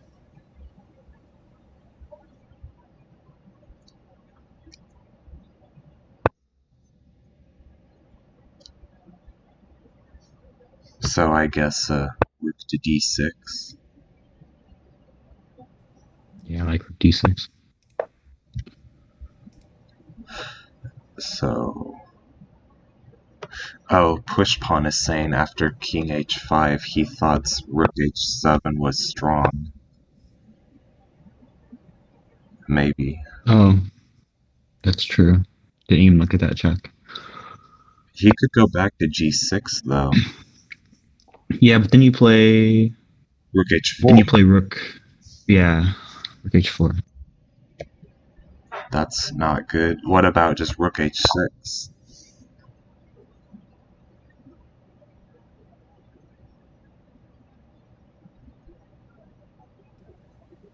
After Rook rook h7. h7 check. Yeah. This pawn endgame is interesting after take, rook d6 and rook g6, take. Who's better? Probably black.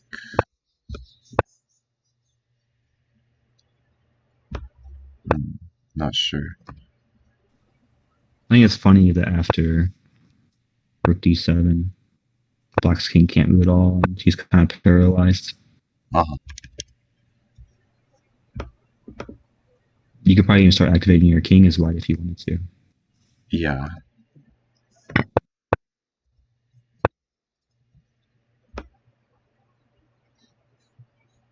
Hmm.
Ghost is typing on Discord.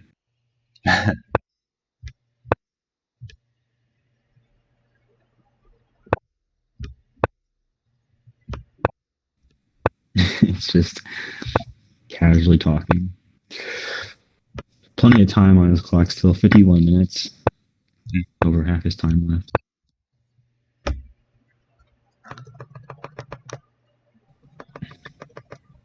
So this is the reverse of last game, where Braydon was up on the clock most of the game. Right. It's opposite now. Maybe black players just get better time situations. They just Maybe. prepare better. I don't know.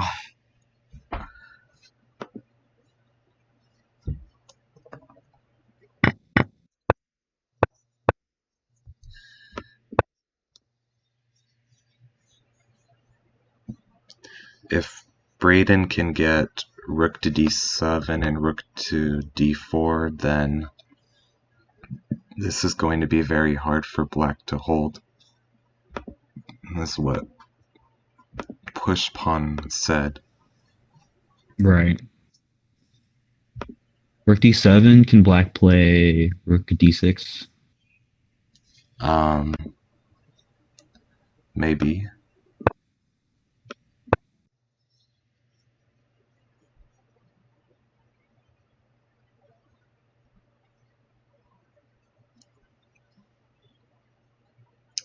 The other thing is black can probably try to find a way to abandon protection of the g pawn and then target the b2 pawn.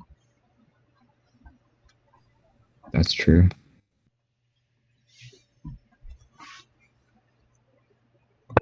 But I would still, I'm not sure, probably still prefer white. David is saying that he hopes white goes rook d7 because of rook c5. But rook c5 isn't a move. Yeah, rook c6. Rook c2. That was your suggestion, actually. Yeah, that was one of my suggestions. Yeah, what do you do for black here? It's kind of scary. Rook g to g6.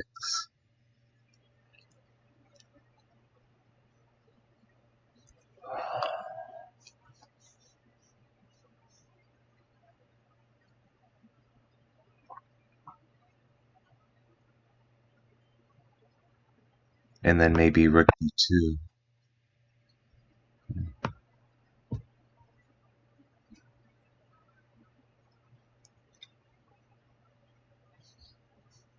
Rook d6.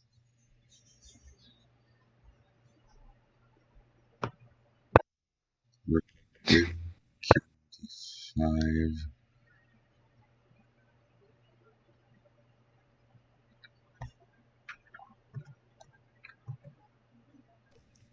If we make it to move 85 without any more captures, it'll be a draw. Or pawn moves. Right. That's true. Rise is saying draw by 50 moves, in my opinion. It's the only way. I don't like his opinion at all. Pawns are going to be moving and stuff. Rice is rated 2400 blitz.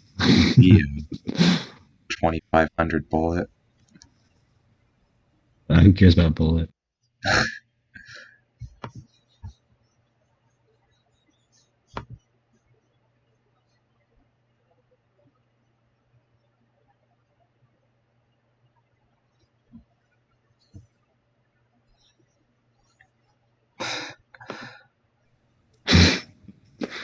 Y'all should sack to get a queen. It's a reasonable thing to say. Mary Mako saying that. Yeah, but she's just gay, so. It's. So, as black, you want to play rook g6. Oh, he does play rook g6. Yeah. That move. And now it's kind of hard. What do you do as white? Rook d2, I Check. thought. Oh, rook e2, huh? You think Braydon will trade? Uh, If he trades, then it looks dead equal. But if he doesn't trade, he just has to move his rook again, and then Right. Rook d2. maybe they could repeat here. Maybe he'll change his mind and go rook d2. Oh, I see what you mean. I guess rook d2 might be like with tempo instead of, so it might be good. Right, so king d5, rook d2, followed by rook d4. Oh, but then there's always like rook e2, so it's kind of trade in castle keeps.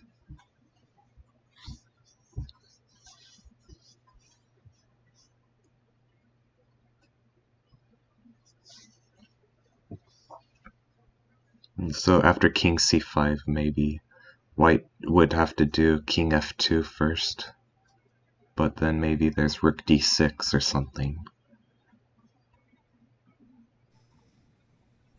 Right, that makes sense.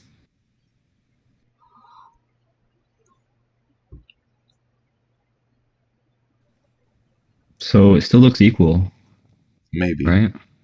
I think so, yeah.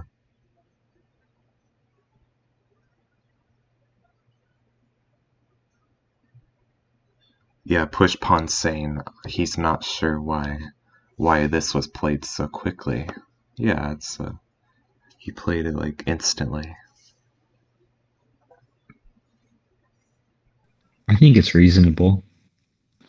Mm-hmm. There wasn't really much else to consider besides like rook d2 and Yeah. maybe rook c5, stuff like that. Yeah.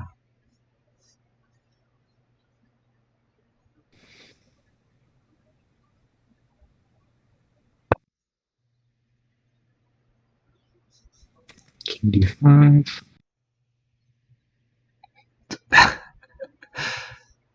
I still find it funny how Braydon posted that thing by accident and then Ghost said, true.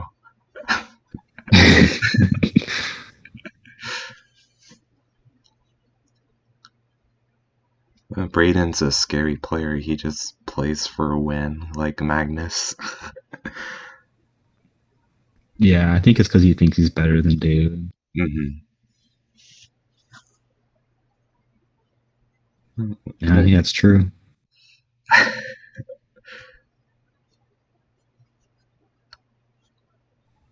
So I guess if you trade, king has to take, and then the rook is kind of tied down to the defense of g4. He does trade. He could take with the rook. In fact, I prefer that. Oh, you're right. If he takes with the rook, probably just king f2 though. I thought that maybe. And this rook e4, rook takes e4, king takes e4, and black should win this pawn endgame, right? Let's see. After rook e4. I guess Yeah. Brain could give checks or something. I guess I guess black could be better here. Yeah. Take, and then if king e2, then a5, right? And then if What? Well, how about after rook e4, white can play rook f6. rook f6, okay, maybe a5.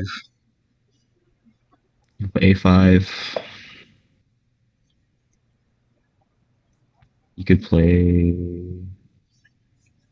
The fact that black is thinking about which way to capture is a good sign.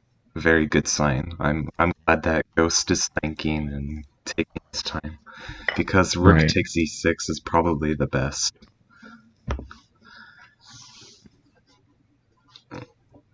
Yeah, I actually even prefer black almost.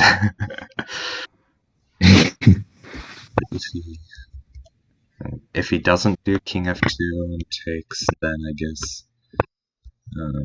it's either equal or only black can be better. It's hard to say. Yeah, black's king is more active. Right, right. You can go to both sides of the board. Yeah. Classical Ryodad seems to agree 100%. He's saying black still has winning opportunities. Yeah, Yeah. I think rook takes e6 is kind of silly. Maybe Braydon underestimated recapturing with the rook. And again, I'm super glad that Ghost is thinking about this. Yeah, I think Braid might have just overlooked that was a possibility. Right.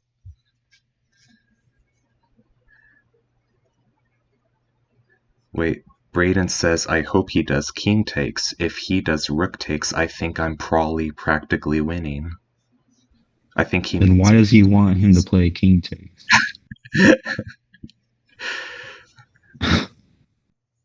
he's having some hiccups like He Magnus. probably meant to say that he wants him to. He thinks king takes is probably winning for him. Right. Saying Braydon's 100% wrong.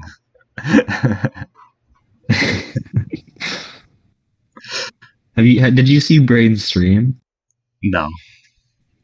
I just watched like the beginning of it, like when he was playing the opening. Mhm. And in the opening he was like, wow, I love my position. I think I'm just completely destroying black in this position. I'm like, wow. He's just overconfident sometimes, I think. It's like one time. Oh yeah, so in our Chess Hub candidate game, he was saying, I might actually be winning here after bishop takes h7, and then I played like some tricky defensive move, and he's like, oh my god, or something. He won.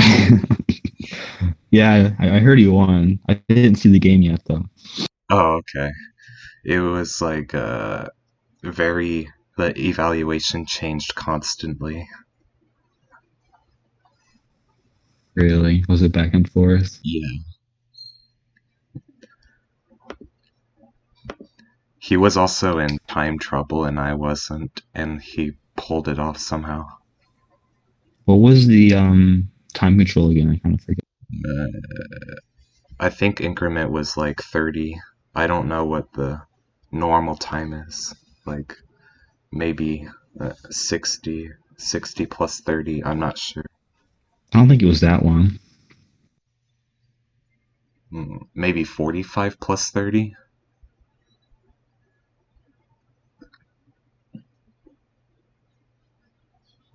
Braydon's saying, I don't think he quite grasps how bad his rook is on g6 right now, otherwise he would have already taken rook takes. It was only 20 plus 10. Wait, you're serious? Yeah, all the candidates games were 20 plus 10.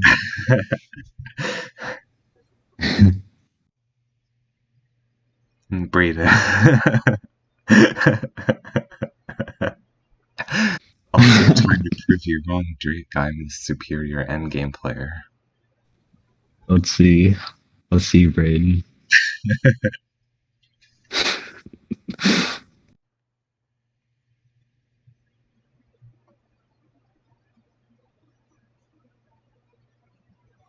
Please take with the rook. I wonder why he's taking so long to take on e6 with the rook. He's probably calculating a theoretical rook endgame. Right, but if he takes with the king, I mean, you just have nothing as black. But everything is protected. That's true.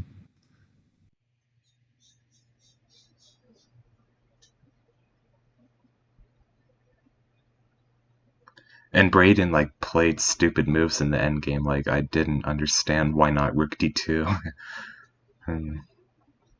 Because Drake was so good for black, like helping.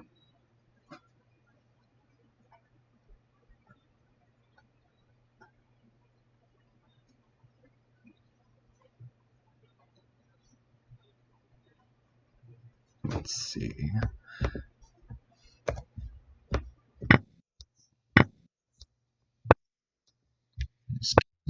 3.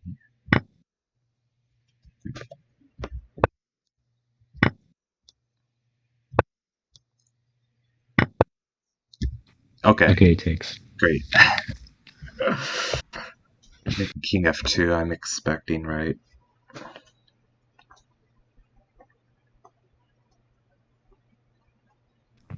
Yeah, I don't think he can go for trading the G pawn for the A pawn because it just seems too weak, and Right.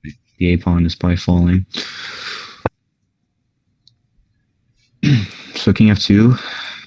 Rook E4. Right. And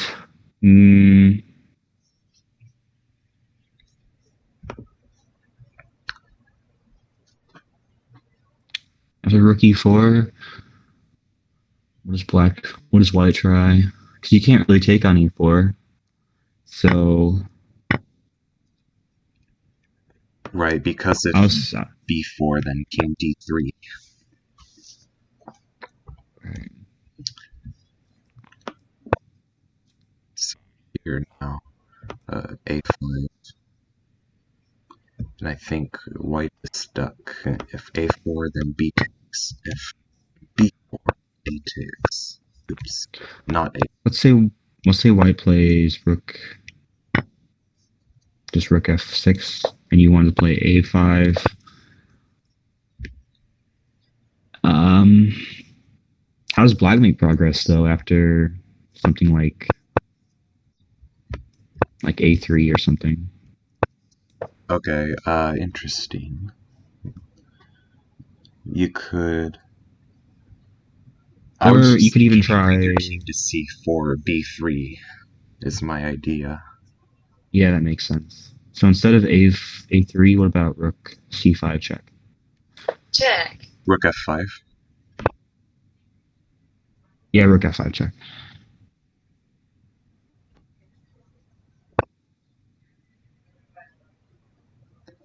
King Just C4. king c4. Yeah. It's interesting.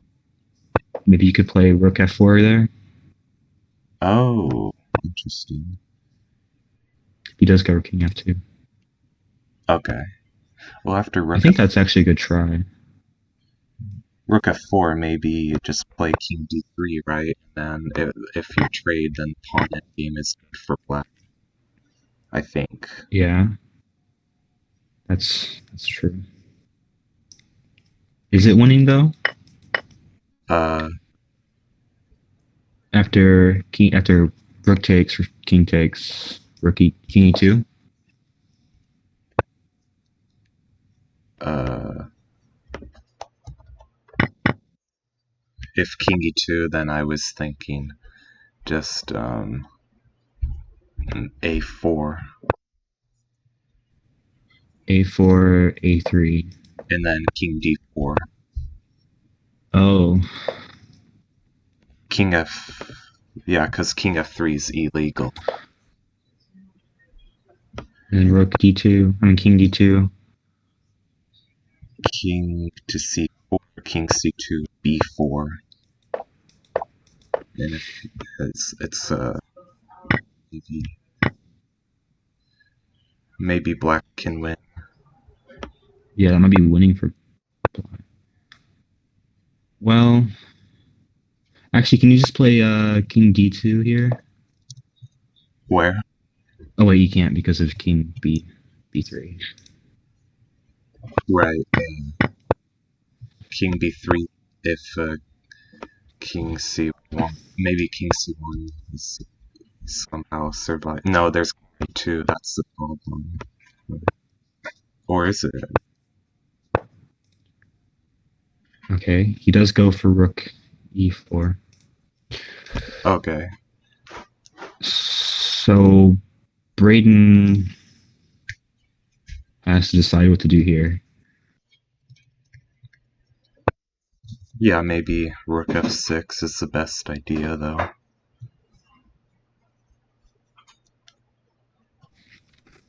Because trading rooks is nonsensical, and you need to, like, target the pawns.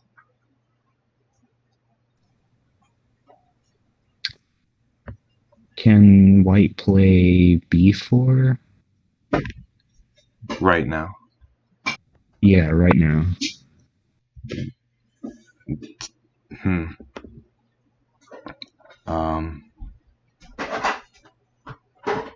Maybe. I guess maybe then king e5. Rook takes c4, king takes e4, and then king e2.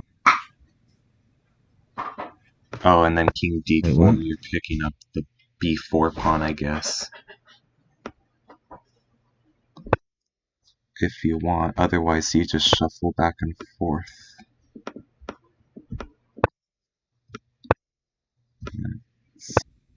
And Braydon is considering rook f8. Interesting.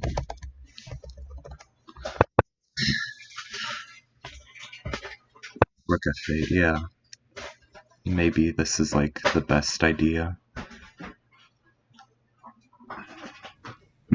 King c4 after rook f8. Right. Seems similar. I guess then you can do some checks. Like rook c8 check. I was thinking king d3. Right, yeah, so maybe after king c5 you can play rook d8. Rook d8. Maybe. Can I do rook d4 now? I don't know. That might be draw. Pawn endgame always has to be calculated because there's so many versions where one side wins and when the other side wins. Right. So let's calculate it. After rook d8, wait. Oh, Braydon plays b3. Ooh. That's kind of like b4, but maybe a little bit worse. I mean, I thought it was better than b4 because it's not hanging. Okay.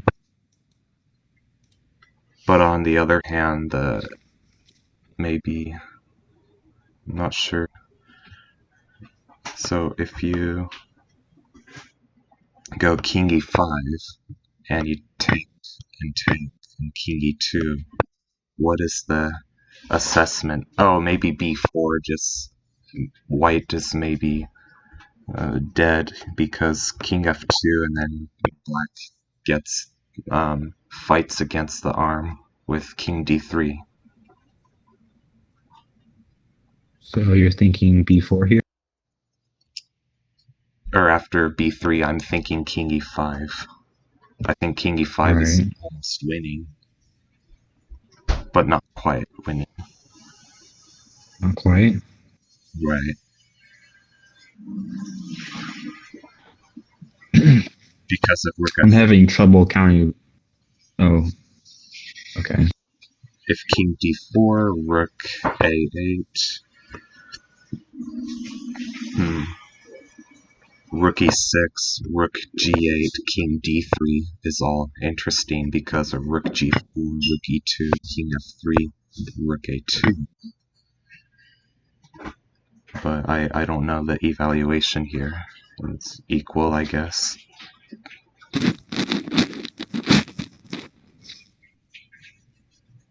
I feel like it's probably equal, but it's still really tricky.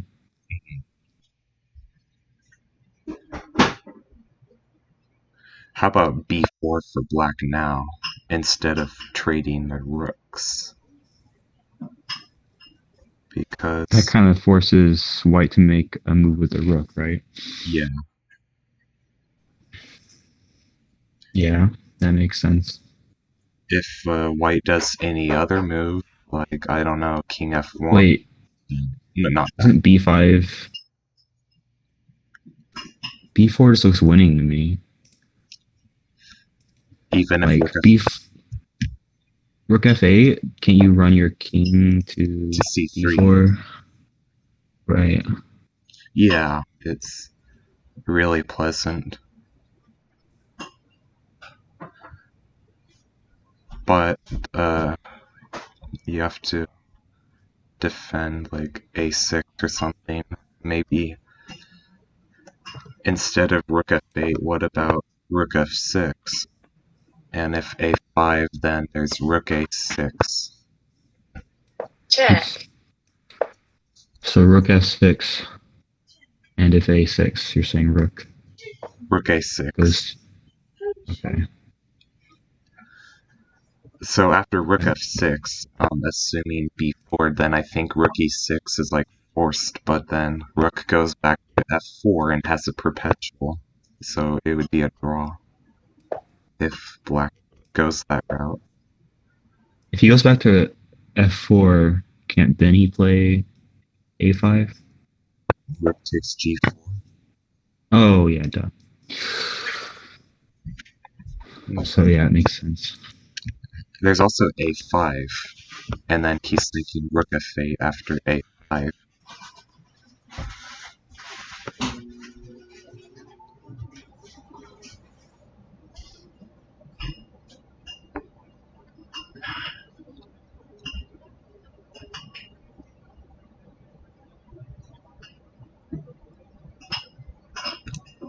Well, rook f8,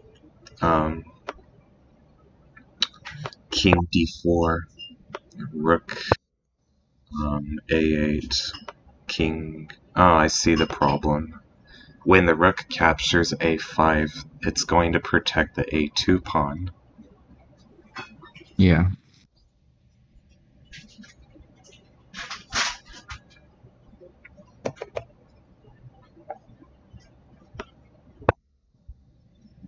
So a4 then maybe after rook f8 or rook a5, rook f8, a4.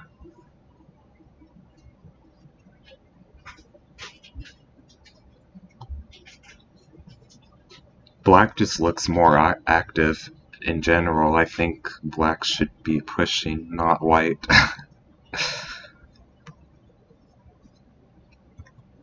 Braydon's is trying to. Still wouldn't be surprised if a draw happened pretty soon. I can't believe Braydon thinks like he should push here. Of course he thinks that. Black could overextend and maybe be like have trouble.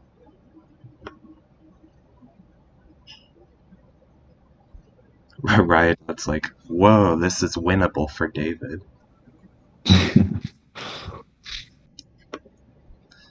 Wonder if I should calculate anything else. Like,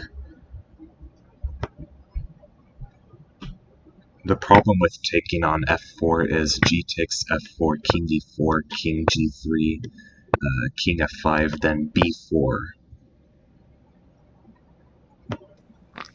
Right.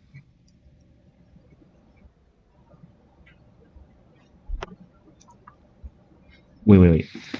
What about after takes on f4, g takes f4, king d4, King d4, king g3, king e4. and king takes g4. Oh, yeah. And there's like king c3, but then f5, right? Is way too fast. Yeah, way too fast. Yeah, losing. Therefore, he goes b4. Wow. Now isn't there rook f6?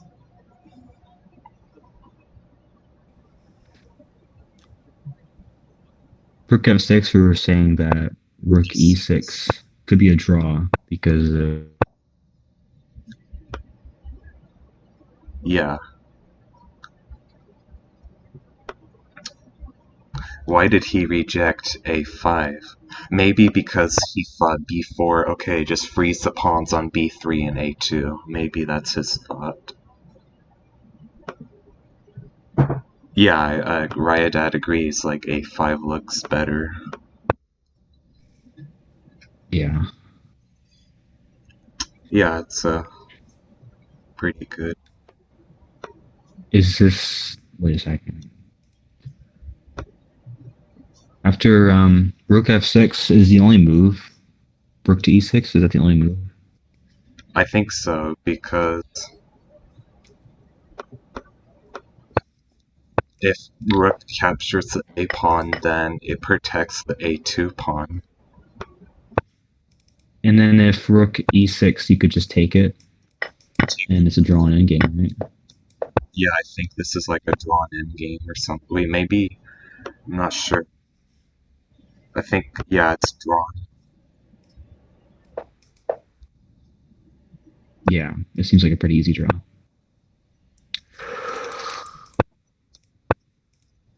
So is there anything else White can try? Because Braydon said he wants to push. Braydon wants to push. Do you see what Braydon said in chat? He says, No way. no way that's a good move. I have to have a win here. Win here. Even if Ghost fucks up the opposition, yeah, he always has a5, right? So it should be a draw after rook f6, rook e6. It's like... I think if White doesn't take a draw with rook f4, then there's just, you know, king d4, king c3. Right.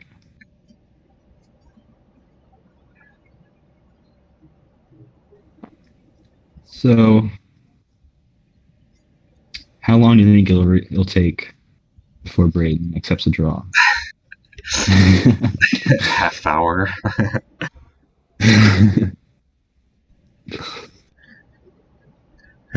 Push Pawn calls him Braydon Kramnik Pavanelli. Kramnik. Is that a typo? Kramnik? Yeah, he probably means Kramnik.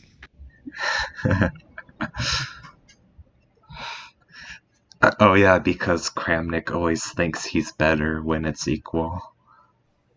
Really? Yeah. In his interviews, he's like, well, after rook f8 to rook f7, white is slightly better. And it's like, dead equal. Wasn't Kramnik the one that always, like, got mad when he lost? Yeah, like, didn't get along with some people sometimes. He didn't get along with Topalov. Hmm. Yeah, rook e6, of course. Thank God for playing a5.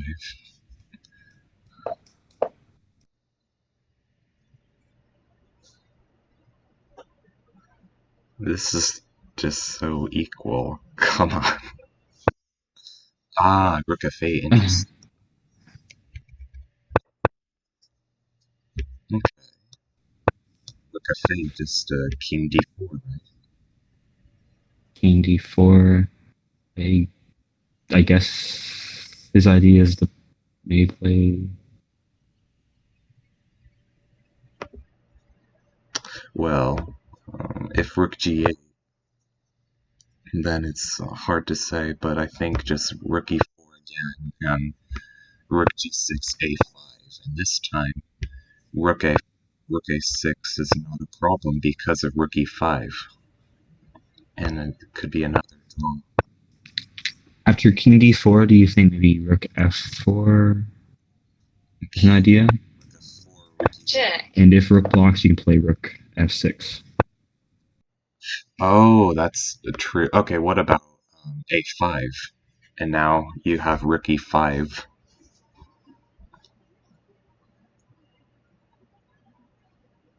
So it should be maybe... That's true. Well, then you can play rook f5, but then I guess just rook e5. Right? And I think taking should draw unless white seizes opposition, which he might. Oh my god. The pawn endgame might actually win for white. In that line? Yeah, it looks like after rook rook f5, what about a4 maybe? Or something like that. A4, b takes a4, king d3.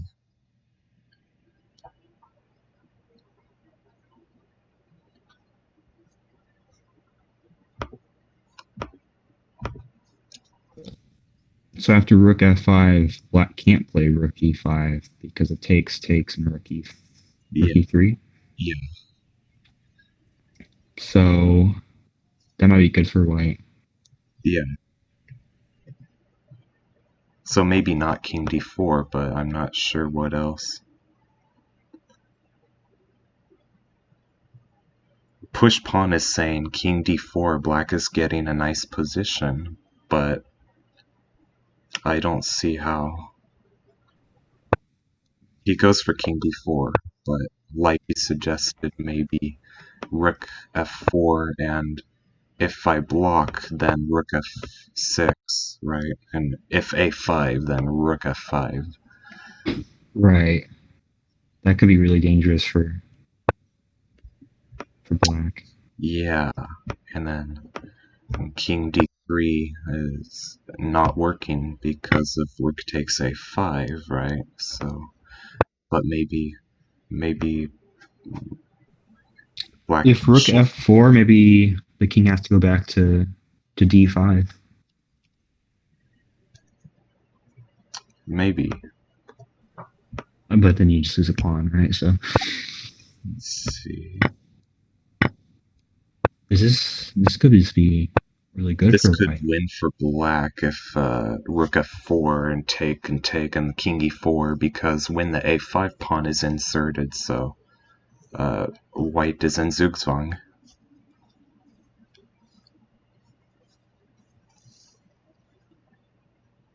Or does he have like king e3 maybe? No. David is saying that he's afraid of rook g8. Rook g8, rook e4. I guess the idea is to play rook g6. Uh-huh. He goes for it. Wow, okay. Rook g8. Can he do king d3? And if rook takes, then rook e2, king f3, rook takes a2. Ah, he's got rook takes b4, and this should win for white very easily. Rook g8 is a problem, and I think he has to do rook e4, but then rook g6 is a problem. Or is it? No, he has a5 again, and then this is like equal, unless he has rook g5, which he might, but a4, I'm not sure. This is confusing me. So after rook e4, rook g6, a5, rook a6. This, yeah, rook e5 looks okay. What about rook f6 here? Is black? Yeah, Oh, does the king just go to e2? I was thinking rook e6. And if king d2, rook e4. No, I don't know. I mean, I probably helped white here. Maybe.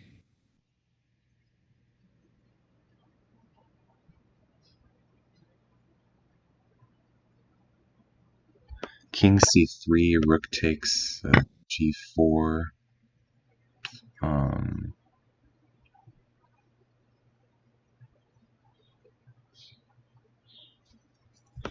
A5, rook d5.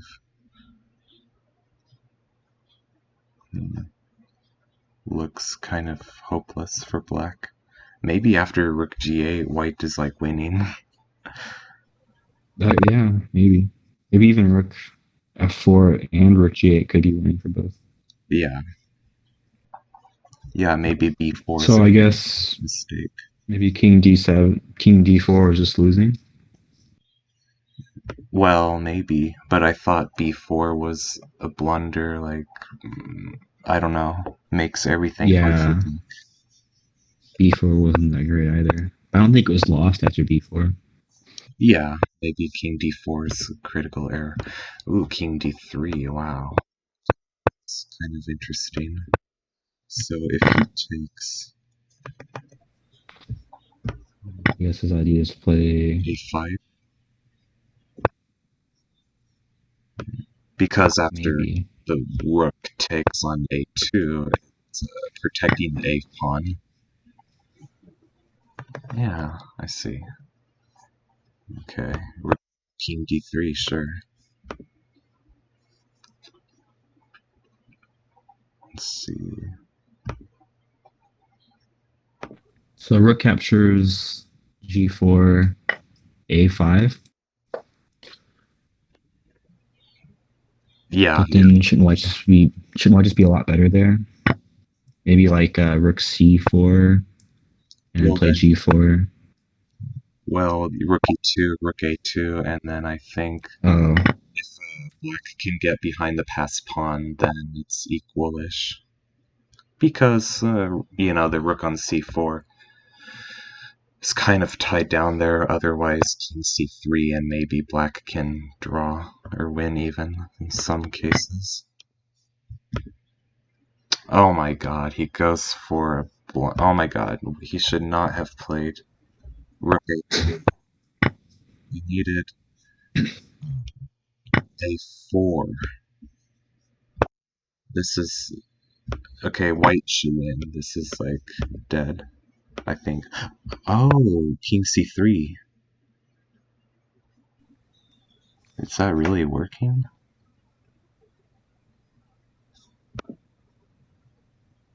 king. So just rook b8. And what's black's idea? Rook b8. Hmm. Maybe rook to b2, but I don't know If you because trade, you might just be losing. yeah, g4. So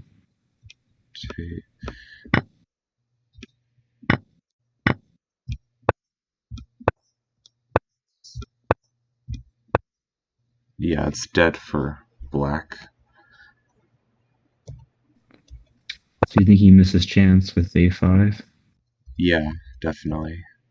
I think yeah, just a5, and I don't see as easy of a plan for white. Right. Okay. Oops. Where are we?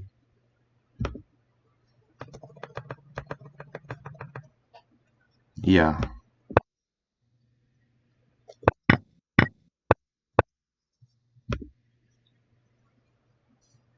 Yeah, Braydon's saying, what the fuck is that?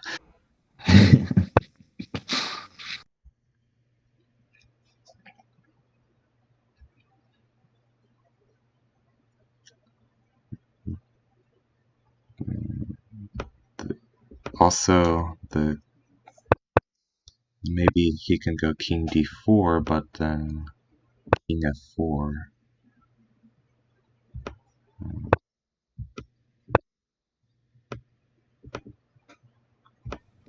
This is a table position. Does it say white? Rook b6. I'll check. Probably is.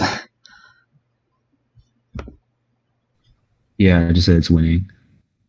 Rook b6, rook b7, rook b8 all winning. But those are the only three winning moves, it says. But that makes sense. So rook b6. And a5, right? But then g4 Yeah. is a problem. Or is it? You can play a4, but and now I'm not sure. Maybe it's equal, but it's like,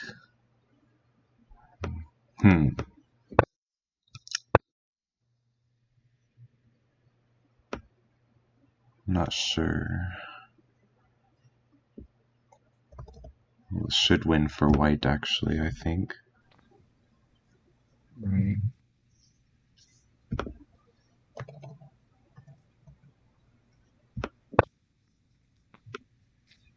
You think David is kicking himself right now? Yeah.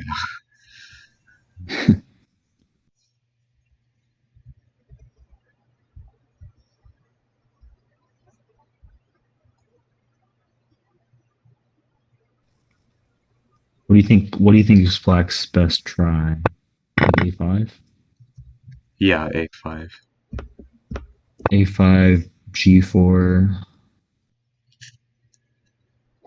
Or, yeah, a5, g4.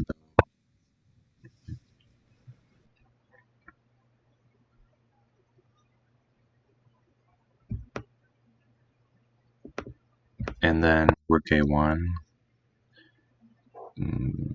King. If the king advances to f4, then maybe rook f1, king g5. And maybe it's like, I'm not sure. I'm going to plug this in table base, I guess. Okay. I can on the study. I might have disabled computer analysis for everybody. I can enable it if you want me to. It's fine.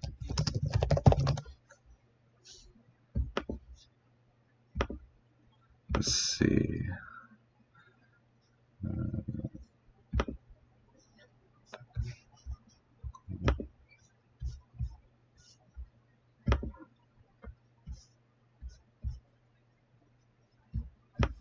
You know what's interesting? After A5, if White plays G4, the computer says it's a draw. Interesting. So a5, g4. Because of rook b2 somehow. What if g5 anyway? Oh, a4, I see. If g6, then you take... Oh, you do rook b1. There's no way in hell that Ghost is going to find all this. Rook b1. What the hell? I guess because rook b3 doesn't work, so makes sense. Yeah, okay. Wow. King D4. That seems reasonable too. Okay. Do you think just Rook F? I mean King F4? Yeah, king f4 maybe. Yeah, and if Rook F2 check, just King G5, right? Yeah. Is that winning? Maybe.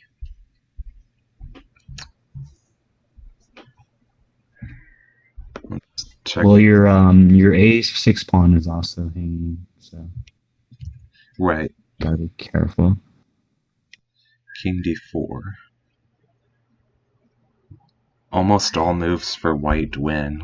Like g4, b4, rook b4, rook e6, king f4. They all win.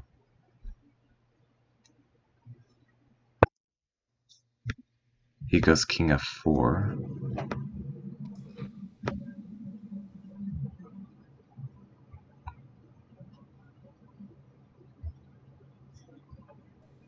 Okay, he goes King F4.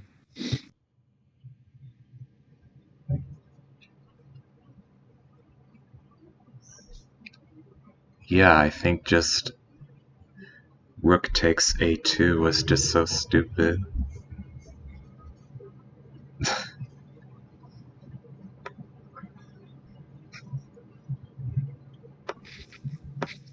I think David played kind of fast when he played that. Right. He goes king c5, and white only has one way to win. Oh my god.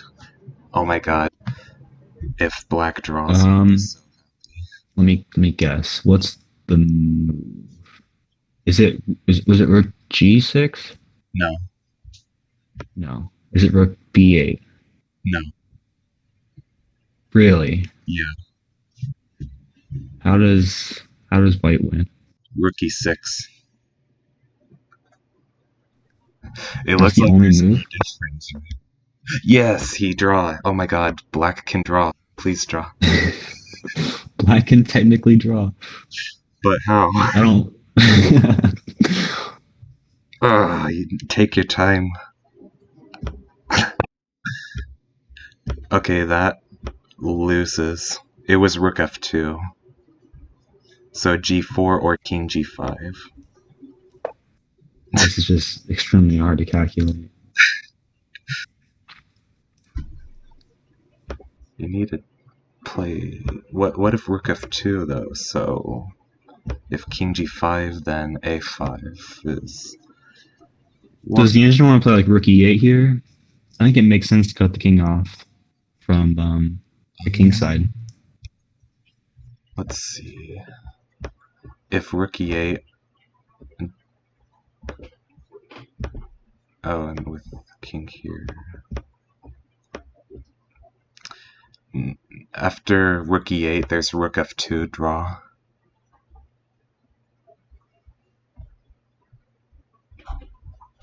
I don't understand any of this, by the way. This is like alien.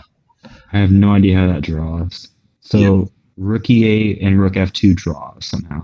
Yeah, I guess king g5. I don't know how this draws. Oh, rook f3. Forking the pawns. So. King f5. Is that any good? Nope, it's also draw. Rook f2. Wait, or no, let's. Yeah, rook f2. Yeah. Similar idea. But what if king g4 to protect the pawns? They're both protected now. And Braydon's saying kind of baiting rook f2. Baiting him to do the draws. Yeah. After king g4, king c5. Rook f2, what's wrong with just like rook g5? I mean king g5. Oh, let's see. Oh, he misses it. Okay, so after rook f2 and king g5, it just says king c7 or king c6. I guess because what you're doing is kicking white out of the b file, in which case you fork the pawns. Right, that makes sense. So King e7 by black. and g4, huh? Let's see. King e7. What's the position? King's on f5. Okay, black is losing. What if...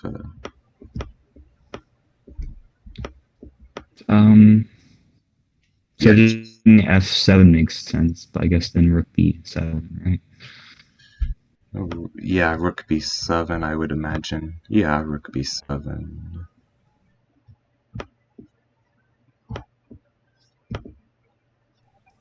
Maybe, yeah. Maybe white could even consider rook b7 first before playing g4. Right. But this looks fine too.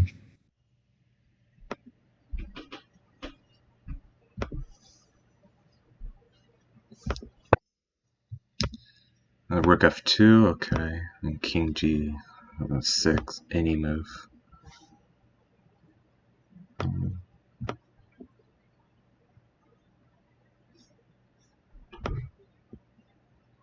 I can't believe black had so many winning opportunities. Black?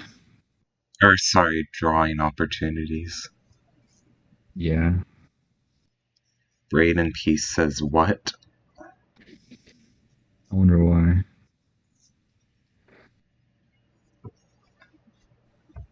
Maybe he's afraid of like if king g6, rook f6 check. I think he thinks his move is stupid. You think? Yeah, because king always has shelter thanks to the g pawn. King g5, okay. So if black plays like rook f6 loses, never mind. Yeah, never mind. Rook f6, rook Um, b7. yeah. So,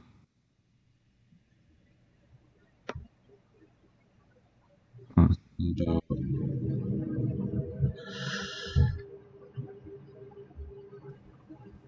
Maybe rook d2, mhm. and then try to go for Well, white has 6 um. ways to win here, like almost any move.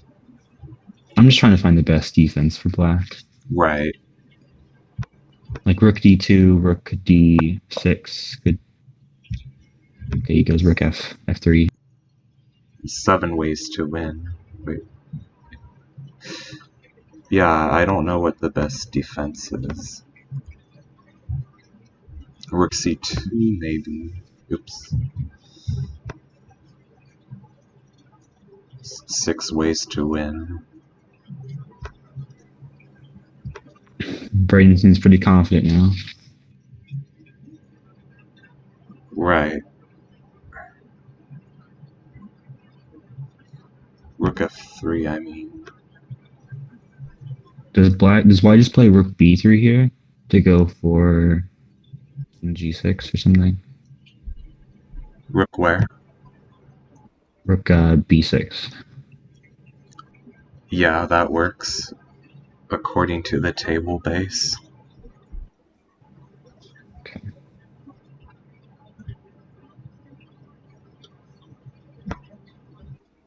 b4 makes sense too. Push pawn is suggesting b4. It's also working, and it makes sense, I guess. But I So guess Braydon goes for rook b6. okay, working a5, I would imagine, or maybe a5.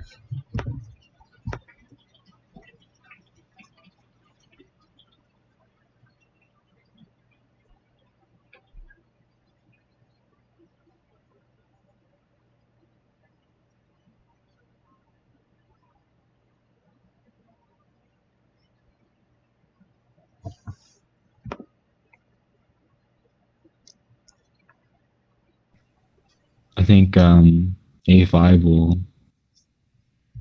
is like the only logical move here, right? Right.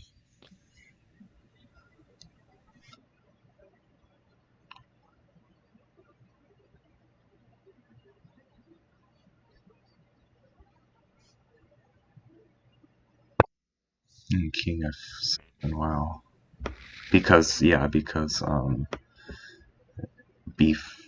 Oh, if he takes on a6, then it's a draw, which makes sense. You get Philidor position, so I think Yeah. this is the best practical try. I agree.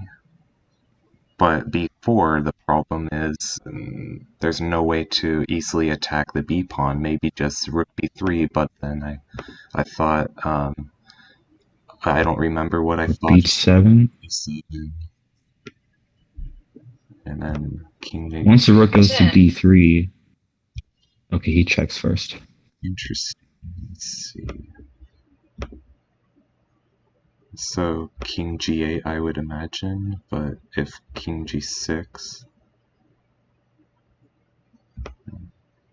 it's funny how the table base is suggesting like, wow, king e6.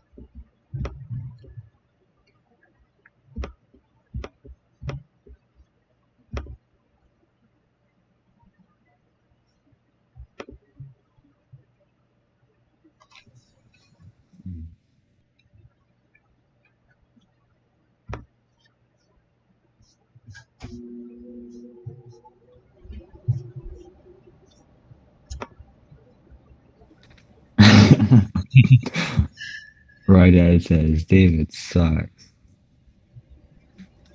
Well, I guess Braydon kind of proved to you that he's better at end games than Yeah, David. king g6 should work. Rook f6. So quickly, too. All moves win. Maybe Really? king h5 is the easiest route. King h5. Because white has shelter. Huh. And push pawn Yeah, it makes things. sense. That's probably the play.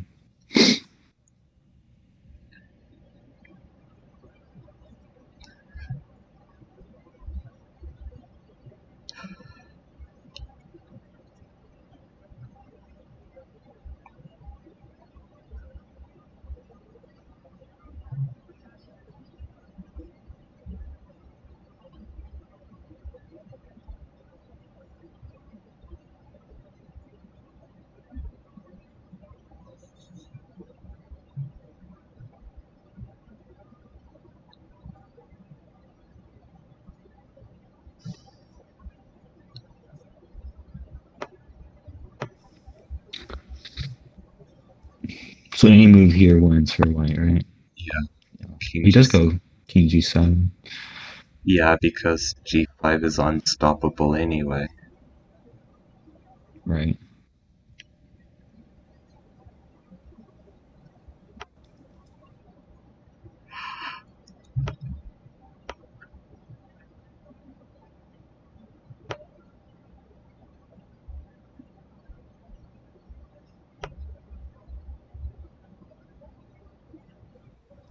I guess I was afraid of Rook F4, G5, King F5, but that's not really anything to be afraid of.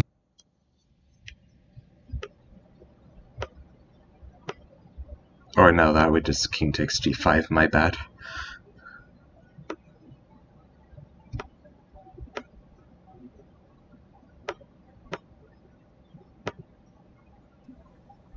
But you can probably play G5, and or you can even play Rook B6 check here, can't you? After rook f4, g5, king f5. Check. Notice right now, he plays it. Smart, I guess. Okay. King e7. And now just G5, G6. Looks Yep. pretty easy. That's what the table base says is g5. Rook f7. Let's see if there's better.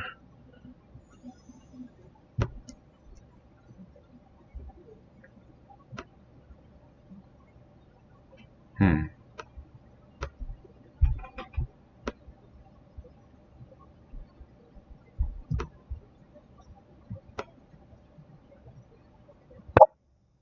G5.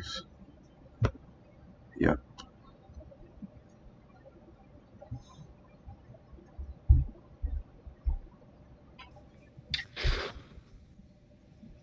It's a tough break for David.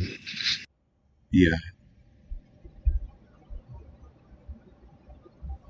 That's like one of the most annoying ways to lose is like when you're just grinded down in an equal position. Yeah. I Definitely. think.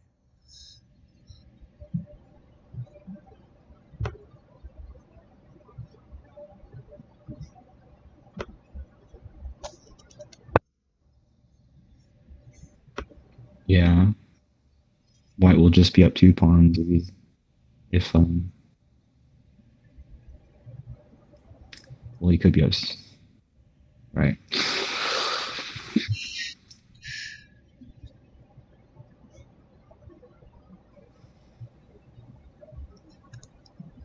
Wait, I heard that Leech has a free 7-piece table base. Yeah, that's what I was using. Oh, okay. Almost all moves win for white except 3. g6, okay. Simple. Except 3. That's pretty bad when only 3 moves are losing.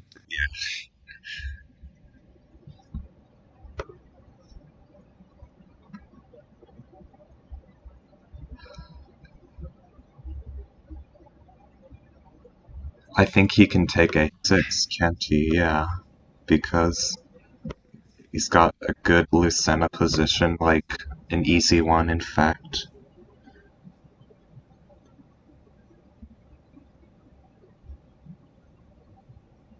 Yeah. Maybe he can also just go like King G8. Yeah.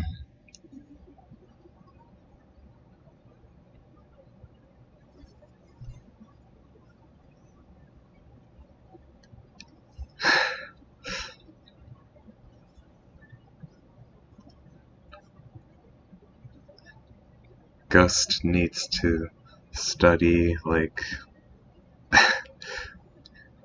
I don't know, 5 I think different. he just missed A5. Yeah, that's true. Yeah. There was a way to draw that, but I mean, who's gonna find a way to draw that besides a computer? I mean, when Rook f2 was drawing, I didn't understand how. Like, unless it's all because of Rook f3.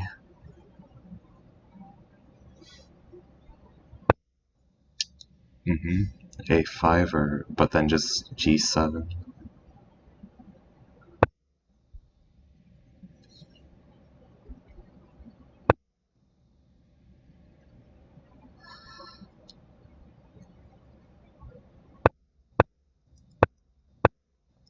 Rook g5 or what?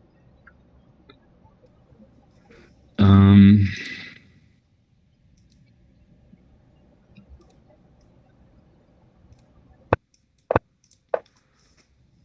Rook G5,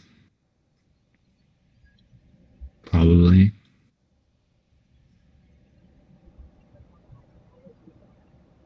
I think Rook G5, maybe. Wait a second. He does play Rook G5. King h7 is a problem. Oh yeah, Maybe Rook King. g4 was better.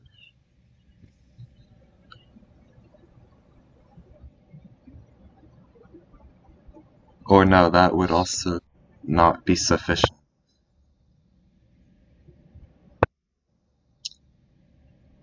Yeah, it's Rook h6, anything's good. Yeah. Even just Rook G6 is Yeah, destroying. And King G6. g6, but now Rook to somewhere like h3, I guess. Rook H3 makes sense. but it's still. I guess. Or no, wait. Yeah, it's dead because he can. What is that? You just. That's a Hail Mary right there. No, you need to try to make white work.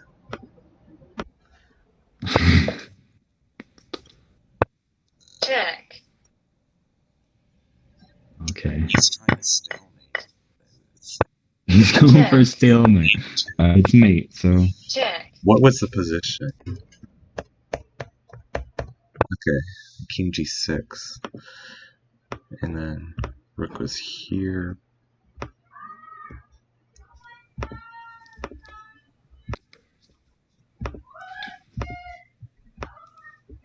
That was a weird opening.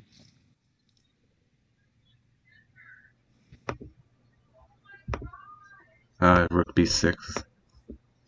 Right, so I thought Rook h4. No, Rook h3 is what I thought. And then I thought promoting to Queen maybe like can shuffle back and forth, but then I realized that or here, sorry. But then I realized that the rook can block on h6. Otherwise, Oh yeah, the rook can block on h6. So yeah, just throwing to a queen is winning here too, right? yeah. So, huh? Oh boy.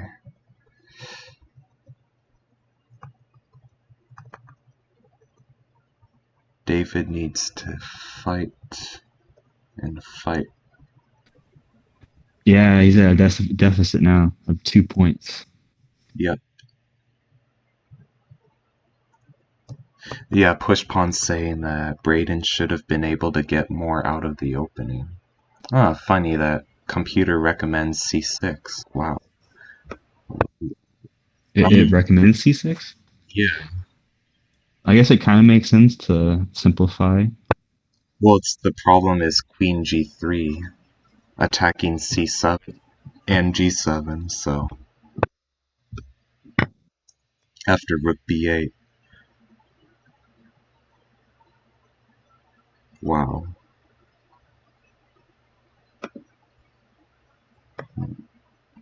Should we get Braydon on an interview? Yeah, let's go to general chat. Okay.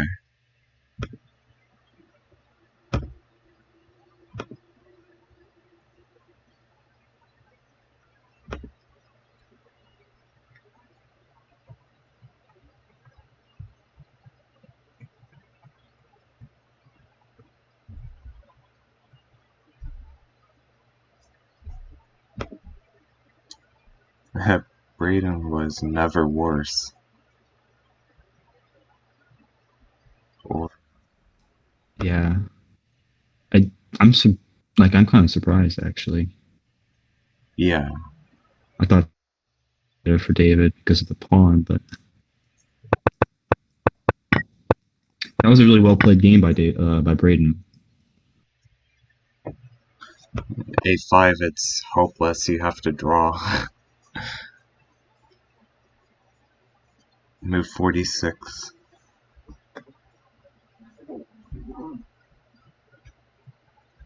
But also, yeah, he missed like really crazy draws in the table base. It's like Right. impossible.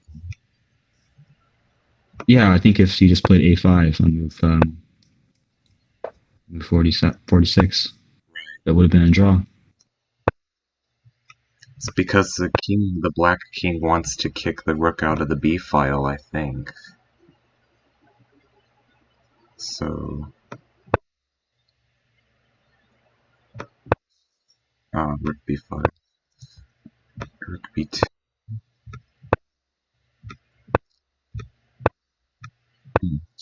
Yeah, that makes sense, I guess. Because there's a lot of positions where with the rook off the b file, then I guess b3 is hanging.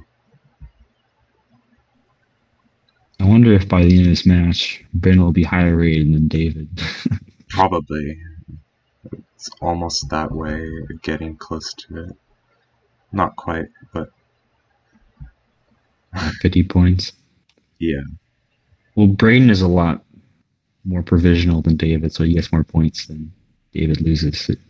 Right. But that means if Braydon loses, he'll lose a lot of points too. I think. Uh-huh. I think Braydon's probably still streaming, but he'll probably join the interview shortly. Right. There were some more interesting points during this game. On move 12 after Queen D8, I think I remember push pawn suggesting Queen G3, Yeah. and I kind of like that move a lot. But Braydon didn't play it. Let's see the computer analysis, I guess.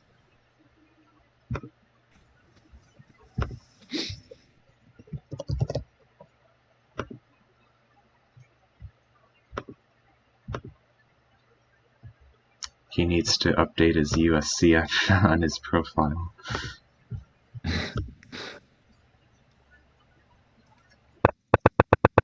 After queen g3, you were suggesting g6, and then after bishop g5, bishop e7.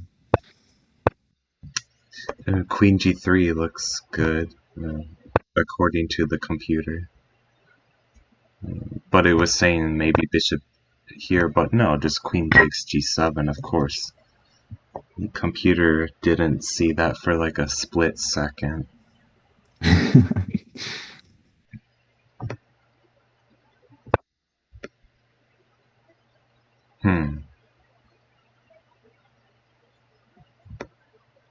I guess it's saying knight h5.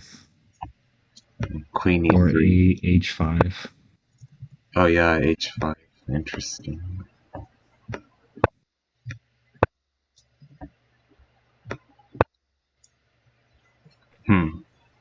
Okay, Braydon should be joining. Okay.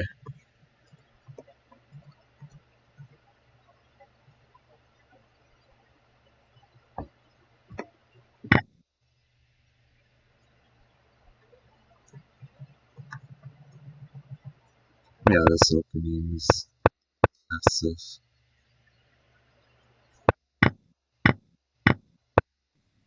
What are your questions for Braydon when he joins?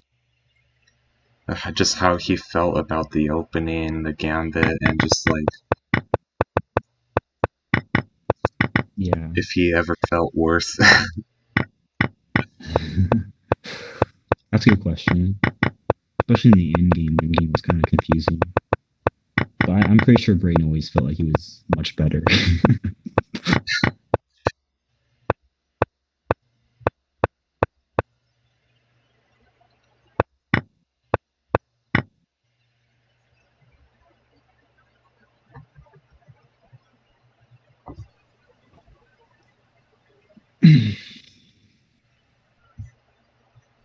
Also, when did he post that that capital, that what in chat after rook f2? I wonder why he posted that.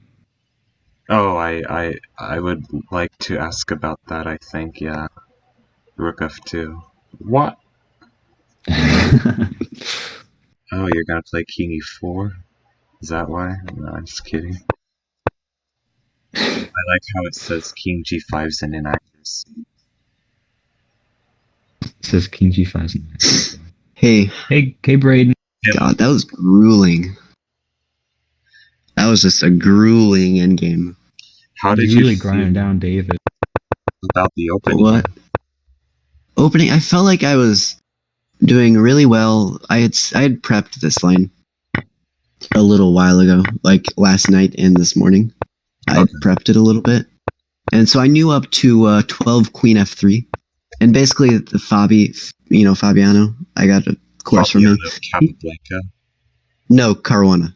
Oh, his chessable. Yeah, his just his Rio Lopez course. I made it into a chessable thingy.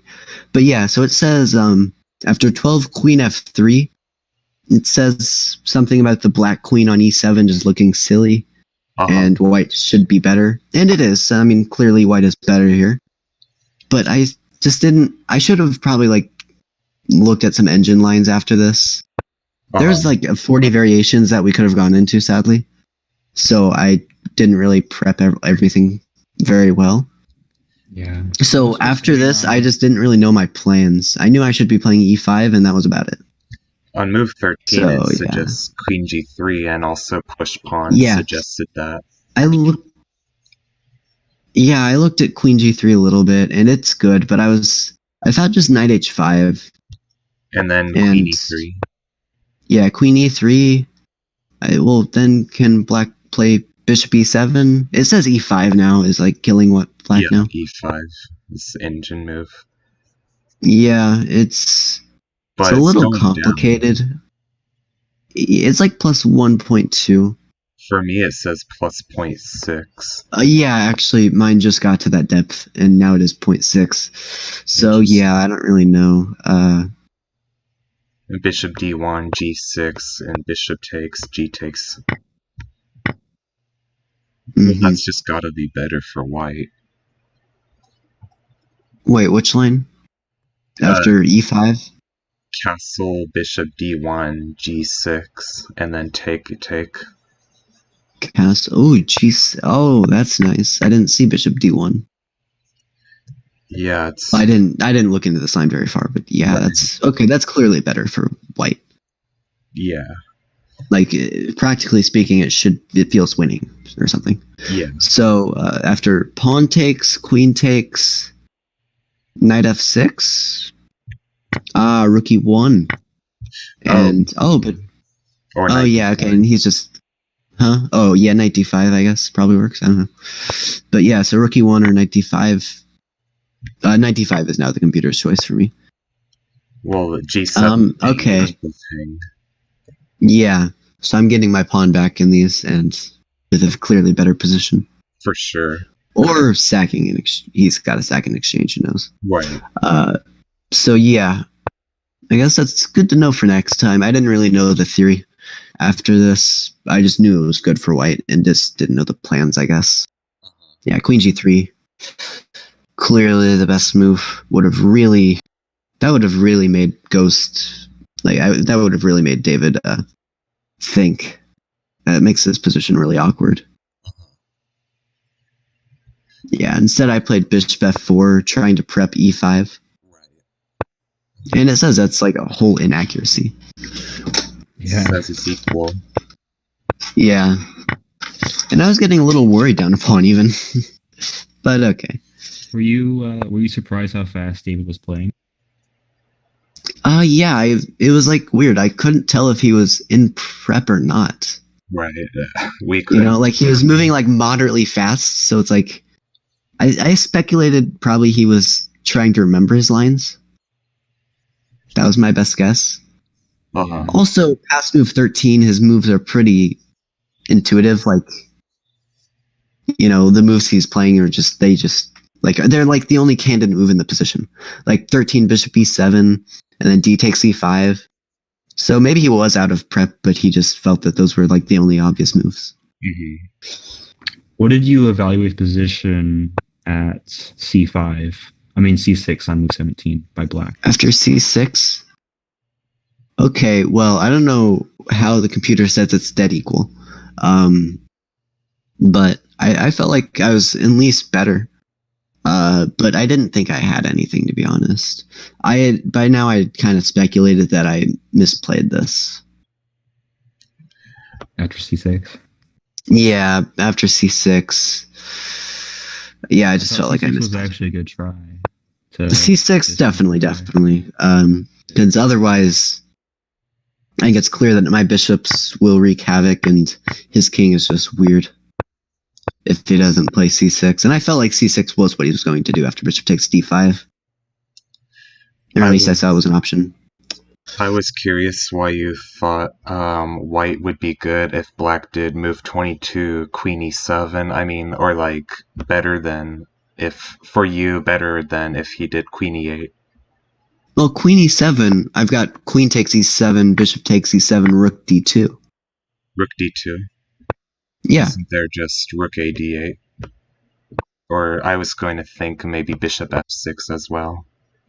Yeah, bishop f6, but the difference here is now I've got my rook on d7 as opposed to d2, which is a clear plus. So after bishop f6, I just take it, he takes with the rook, and I play like rook c1, maybe rook d1, maybe rook e1. Oh, you said rook d2, but you meant rook to d7. Okay. Oh, yeah, okay. Yeah, rook d7. And then now rook d2.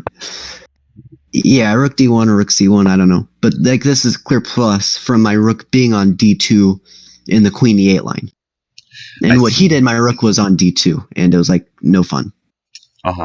Right, because I analyzed this and I saw up to h6, it looked like a slightly better version for white of what happened, but that maybe black is just like doesn't matter. I don't know. Yeah, man, I felt like I was better at 24. Not gonna lie. You did. It says black has a small edge, like it's basically non-existent. But yeah, I felt like I was better because his pawns seemed weak on a6 and f5 and b5. Really, he should have the pawns on f7, g6, h5, shouldn't he? I don't know. Maybe not. Because Uh, first of all, it makes sense to put pawn on h4 in the future, but also you want your king on g7 and f6. I believe you. I don't know anything about rook in games, so I don't know. It's the typical winning plan when you have like 4 pawns versus 3 pawns on the same side. You put f7, g6, h5 if you're the stronger side. Okay, that makes sense. Yeah, I don't know anything about rook in games, to be honest, so Okay. I have no idea. Yeah, so I was surprised when he played like g5. That seemed weird, but computer says it's totally fine. It surprised me a little. It looks Yeah. really weird. Like, I thought his pawn was weak, but Yeah. I don't know. Computer says it's fine. I thought his g4 was a mistake because I actually saw the computer move 32. Wait, his 32 g4? Yeah. 31 g4, you mean, yeah? Yeah, I saw the computer Well, move h4, and the point is, black is in Zugzwang after, like, rook f6, kind of. oh yeah, after h4. Oh, you mean g4, h4?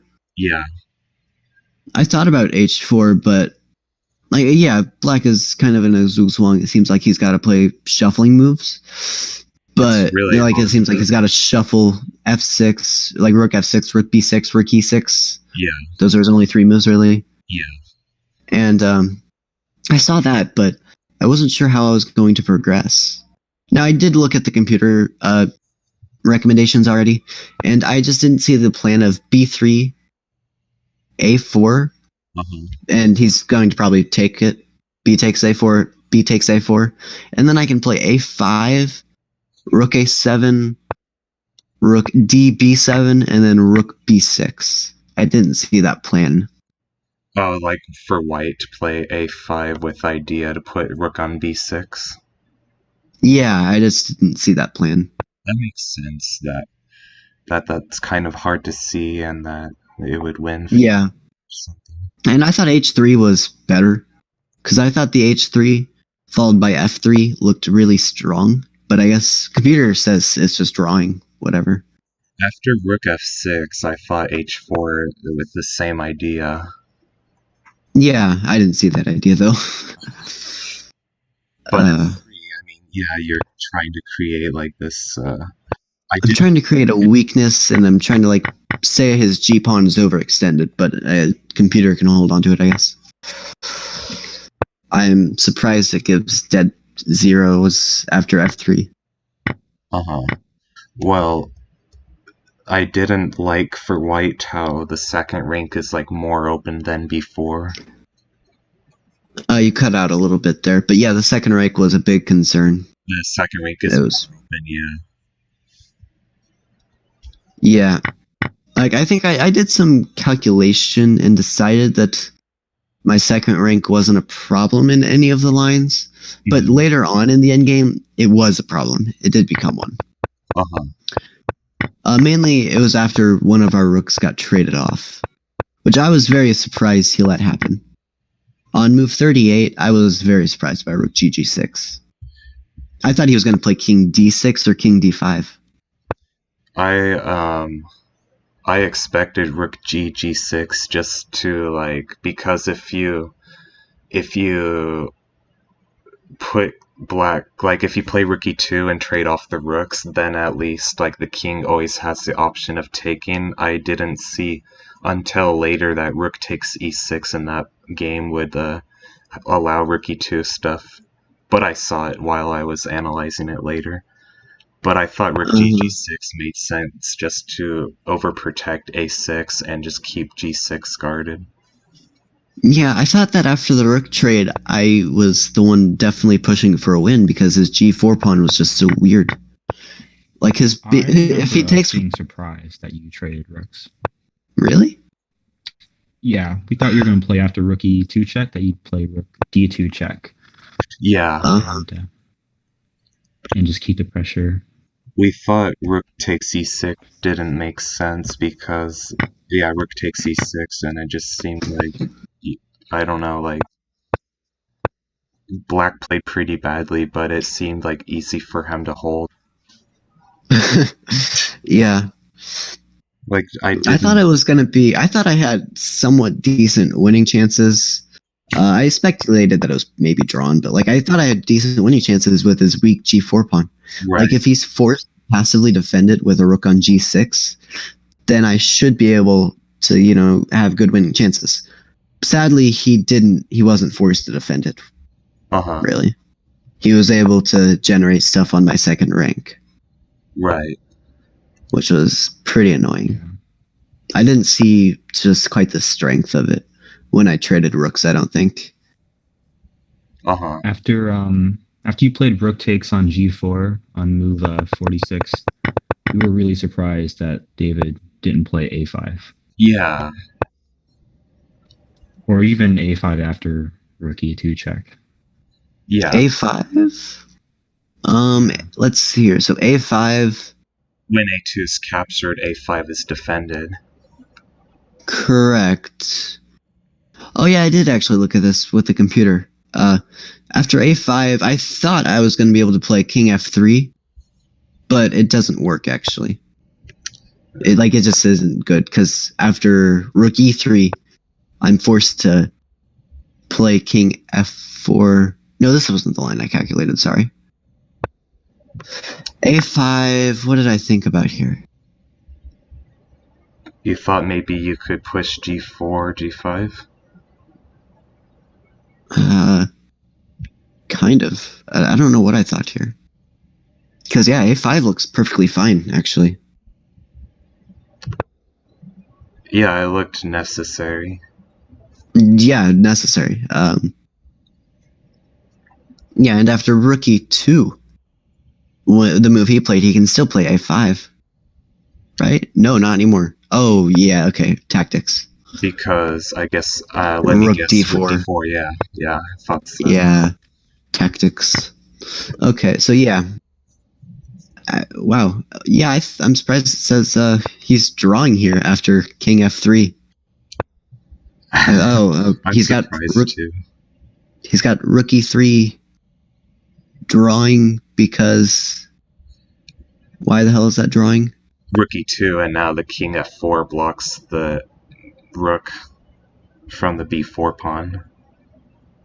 Huh. But can I just move my king?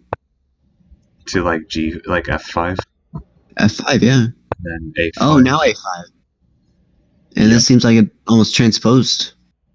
Your king does seem more active though, so maybe you should still push for a win. I'm not sure. Well, the problem here, I think, is that he can take on A2 and then take on B3 with his king easy enough. Right, that's true. And if I try to push my pawn, he can sack his rook for the pawn. That's right. Yeah. And yeah, two connected passers that far down the board should be winning. Yeah. So I'd be terrified as white here. I'm kind of lucky, I guess. Uh-huh.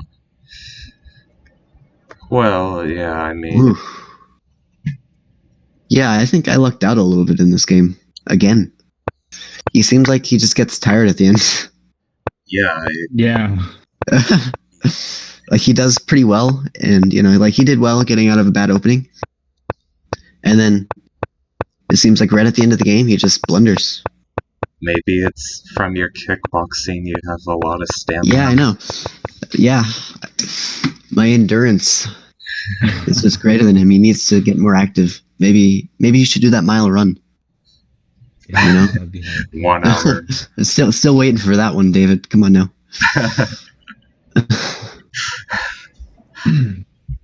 So after you're up a pawn in the end game, When? are you feeling pretty good about your chances? Can you give me a move? Secure completely.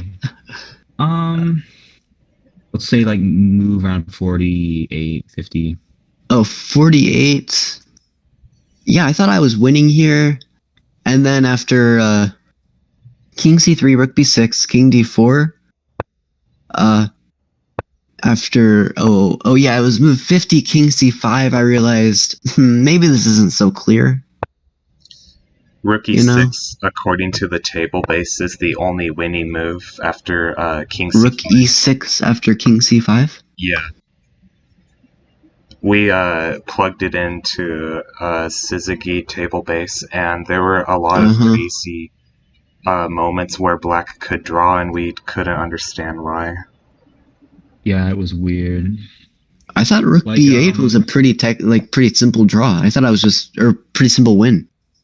How does he defend after Rook B8? I think it was Rook F2, and the point is black goes King C6, King C7. If you ever leave the B file, then there's Rook F3 fork, but if you stay on the B file, then there's Rook B2, A5, A4. After A5, do I never have Rook B5? Depends where the king is. I guess you keep the king on C6 for a while. Yeah, I guess you've got to keep the king on like C6 or something. Yeah. That seems like even if it is after Rook B8, like even if it is a table-based draw, I think practically speaking, this should be a win every time. Like this seems very difficult to hold for black, right? Yeah. Right. Yeah. Like you've got to be hella accurate to defend that. Jesus Christ. You gotta be like, I don't You've got know. to be like Magnus, man. Jesus. Or Capablanca, I guess. I don't even know if Magnus could hold this. This is difficult. I don't know how you would. Yeah, I guess table base has some magic crap. Magnus said Yeah. he practiced a lot of positions in the table base, like memorized some ideas. Man, maybe I should do that. Too much work. Yeah, that is a lot of work, man. I need to work in my rook and pawn in games, though. Mhm. I just don't know did pretty good this anything time. about them at all. I'm just terrible at them, to be honest. I've got think, the 100 Endgames You Must Know video course, so I think that should help me out. And then after that, I'm going to do some Dvoretsky's. Cool. So I think after that, I should be an endgame god. Yeah, I mean, there's a lot of good endgame books, I think, right? Like Sharevsky's, like, Practical Endgame Manual or something. No, I don't know, Practical Rook something. I don't know. I guess, yeah. I mean, I think I'll probably just like once I do. I think Dvoretsky's is like top notch. If you do that and you know it very well, then you're going to be a god at Rook Endgames. Yeah, I think so, yeah. So if I just do Dvoretsky's, if I can complete that and know the book really well, then I'll just be really good. I think I'm going to do that after my opening studies, though, because I need to finish like memorizing all my Rui and Caro and Slav stuff.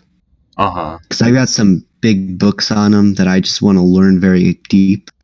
Right. I see. Yeah, so after that, I'm going to start studying endgames a lot. That sounds pretty good, because if you ever switch the opening, at least the endgame part will still stay with you. You cut out really bad there. Oh, I was saying, the good part is that the endgames always stay with you, but opening won't necessarily. Yeah, I can like pick up some new openings, and I'll probably still always keep the openings I play now into my repertoire. But yeah, someday I may like learn some new stuff. You know, like someday I hope to get into like I hope to learn the Open Sicilian. Oh, That seems really nice. I really want to learn that someday. Seems all fun and just seems fun. It's fun. right. Just be a man and play it. You don't need to study. Bishop G. I'm just gonna go in and wing it. Just do the English attack. It's pretty easy. I usually do the Yugoslav when I'm forced into like usually like sometimes I've been tricked into an Open Sicilian, and I just do I think it's the Yugoslav attack, right, where you play F3 and Bishop B3. Right. Yeah, that's what I usually do. If you do it against a dragon, it's the Yugoslav, but if it's against the Najdorf, then it's English attack. Oh, But so it's the exact same thing, but okay. I think Yeah. English attack against Najdorf is not so critical anymore. I think it's better to try Bishop G5 there. Yeah, I mean, I don't really know any theory. Like the Yugoslav / English is literally the only thing I know a tiny bit about, and I just know the setups and that I'm supposed to like pawn storm. Right. That's just it.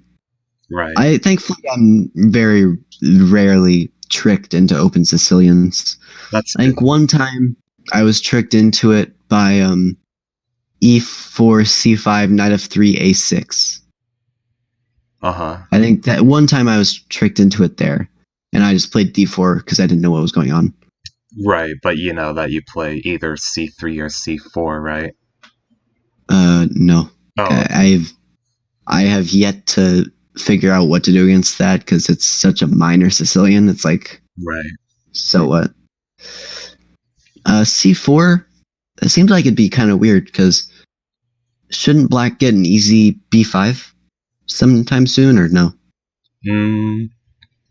Well, not really, I guess, because otherwise it wouldn't be the main move. Yeah, I guess there's some concrete lines where black just doesn't get b5 very Basically, easily. you get like a hedgehog, I guess, but it's a good version for white. Yeah, that makes sense. Okay, well, I'll keep that in mind, and next time anybody plays that against me, probably will be a while. If you for a while. play Moscow Sicilian, you can also investigate c3. It's Yeah, it seems like it'd be like an Alapin, I guess, right. but Good. up, sort of up a tempo because a6 is a weird move. Right, I think it's like a good Alapin because a6 is almost never played in Alapin. Yeah, a6 is just a useless move. Yeah. I don't know how to play Alapins, to be honest, but I don't know. Maybe I can consider playing g3 there as well and go into my lines I go into after the French Sicilian. Because after e6, the e6 Sicilian, I played g3 there, actually. What if b5 and bishop b7, and then it's like b5. Oh. because it's similar to e4 c5 knight c3 a6, which is a legitimate line.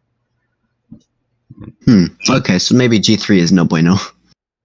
Right, because b5, I don't know, maybe it actually does make sense. I think you might be right, because after b5 there's no b4 because the knight's not on c3. So Yeah, it's interesting. I don't know. I mean, maybe I'll study it, but probably not because I've never played against it. Like, I've only played it over the board once, and it was against some 1700, and I was like 1300. I won though. Oh, nice. Actually, I think I was like 1500 actually, but yeah, I won. It was nice. Was that like 4 years ago, I guess? Like 1.5, or maybe 2 years ago. I don't know. Yeah, 2 years ago. Oh, I thought you were 1700 2 years ago for some reason. Wow. No, I was 1700 1 year ago. Wow. So you... Yeah, I think I started 2019 at 1750. I think I mentioned that in the stream actually. While I was streaming, I was just off on some tangent. Wow. That's impressive. Yeah, I think I can break National Master. I think so. This year. Since I gained about 250, 300-ish points in 2019. So I think I'm only 150 away. Uh-huh. Right. And yeah, with all the study I'm putting in with openings and then end games, I think I'll be good. Like, once I get my openings and end games down, I think I can really pump up my rating. I think so, yeah. The mechanical shit, like, yeah. Yeah. All the theory. Yeah. Stuff you can't really think through. Yeah. Hey, Braydon. Yeah. You said in the chat that you're going to try to prove Drake wrong, that you're a superior endgame player. I'm the superior endgame player. Kind of succeeded, didn't you? Yeah, that was my motivation for playing on and not just taking a draw, you know? I wanted to prove you wrong. Are you going to take any draws anymore now that you know that David can easily blunder in the end game? Well, now that I'm up 2-0, I think I might. Like, not gonna lie, I could probably just draw my way to the end. Yeah. I think I'm gonna... Well, I kind of want to get one more win under my belt, like maybe 3-0 or 4-1, and then I can do that. Okay. Let's go for draws. Yeah. Like if I have a chance of losing and a chance of winning in like some end game, I mean, okay, it'll depend on the position. Like if I think that I will win, I'll obviously play on, but I don't know. I think basically the likelihood that there are going to be more draws coming up is higher. You know, I think I'm going to be more prone to accepting draws. That makes sense. I think David will be less willing. Yeah, I mean, it probably doesn't matter now because David's going to be pushing for wins every time. Right. Yeah, because he can't draw himself. You know, he just can't draw. Yeah. He's got to get 2 wins somewhere now. Are you afraid of making David quit chess? Not really. I mean, he's good. I think he's gonna keep going. Like he's improved so much in the past like 3. Like he's been playing a year less than me, and he is already like at my strength, which is fucking absurd. And it's like he doesn't even study, man. He just plays. I don't know how he does it. I know he does study a little He's bit. a calculating Yeah. machine. Yeah, I saw you say that in one stream. Yeah, like it just seems like he doesn't study that much, but he's improving so fast. It's like, okay. I don't know how. I mean, it's got to probably be the fact that he's played like 20,000 games. Uh-huh. Yeah. Yeah, it's 18,600 now. Games on his account. Yeah, on Lichess. Wow. Compared to my wimpy 3,700. I played more games on Lichess than you have. Yeah. Magnus Carlsen, bitch, real G's move in silence like lasagna. Yeah. But yeah, so to answer your question, I think he will keep playing because I think he does have a good chance at becoming a titled player. With the rate he's improving right now, he could totally be a titled player. Mm-hmm. He hasn't played OTB yet, though. Yeah, I know he wants if he quits chess, I think I'm gonna be real sad. You know, I'll feel responsible. He might take a break from chess. He might. I think that is possible. I hope not, but it's possible, I guess. All right. Is there anything else interesting to comment on? You were saying, where was it? You said what when move 40 something, I think. Oh, rook f2 check, I believe. Yeah, move 53, rook f2. That's when you said what in caps. I was wondering if you meant that black made a stupid move or like you didn't like this. Hang on, my stupid board is flipped. Because I was looking at it from his account. Okay, so 53. 1 second. Yeah, 53 rook f2. I thought it was a dumb move because it was letting his a6 pawn go, kind of. But maybe it was fine. I don't know. I mean, maybe it was his best try. Like, at first I didn't understand it. It was really puzzling to me. It looked like, what the hell move is that? Just asking for king g6 and g5. But I realize now, like, he probably wanted some sort of Philidor idea where he wants to control the sixth rank. Yeah. And just trying to apply some Philidor idea. I don't know. I mean, it shouldn't work, but... Expecting instead? Oh, instead of that? Well, obviously not resignation, but... Yeah. I was thinking maybe he was going to play, like, king f7 or something. I mean, it looked pretty lost. King f7, rook b7, king g8, king g6. Yeah, we looked at Or that. king f8, king g6. I assumed this was just lost somehow. Well, not somehow. I'm pretty sure I'm just going to get a Lucina or something. Yeah. Maybe Lucina with extra pawns over there. Shouldn't matter anything at all. So, yeah. Maybe rook f2 made a lot more sense. Maybe it was the most testing, I guess. Although, at this point, nothing is really testing. I don't think. It seems so difficult for black to hold this. Like, I'm just going to walk my pawns up the board. After that. Yeah. Pretty much.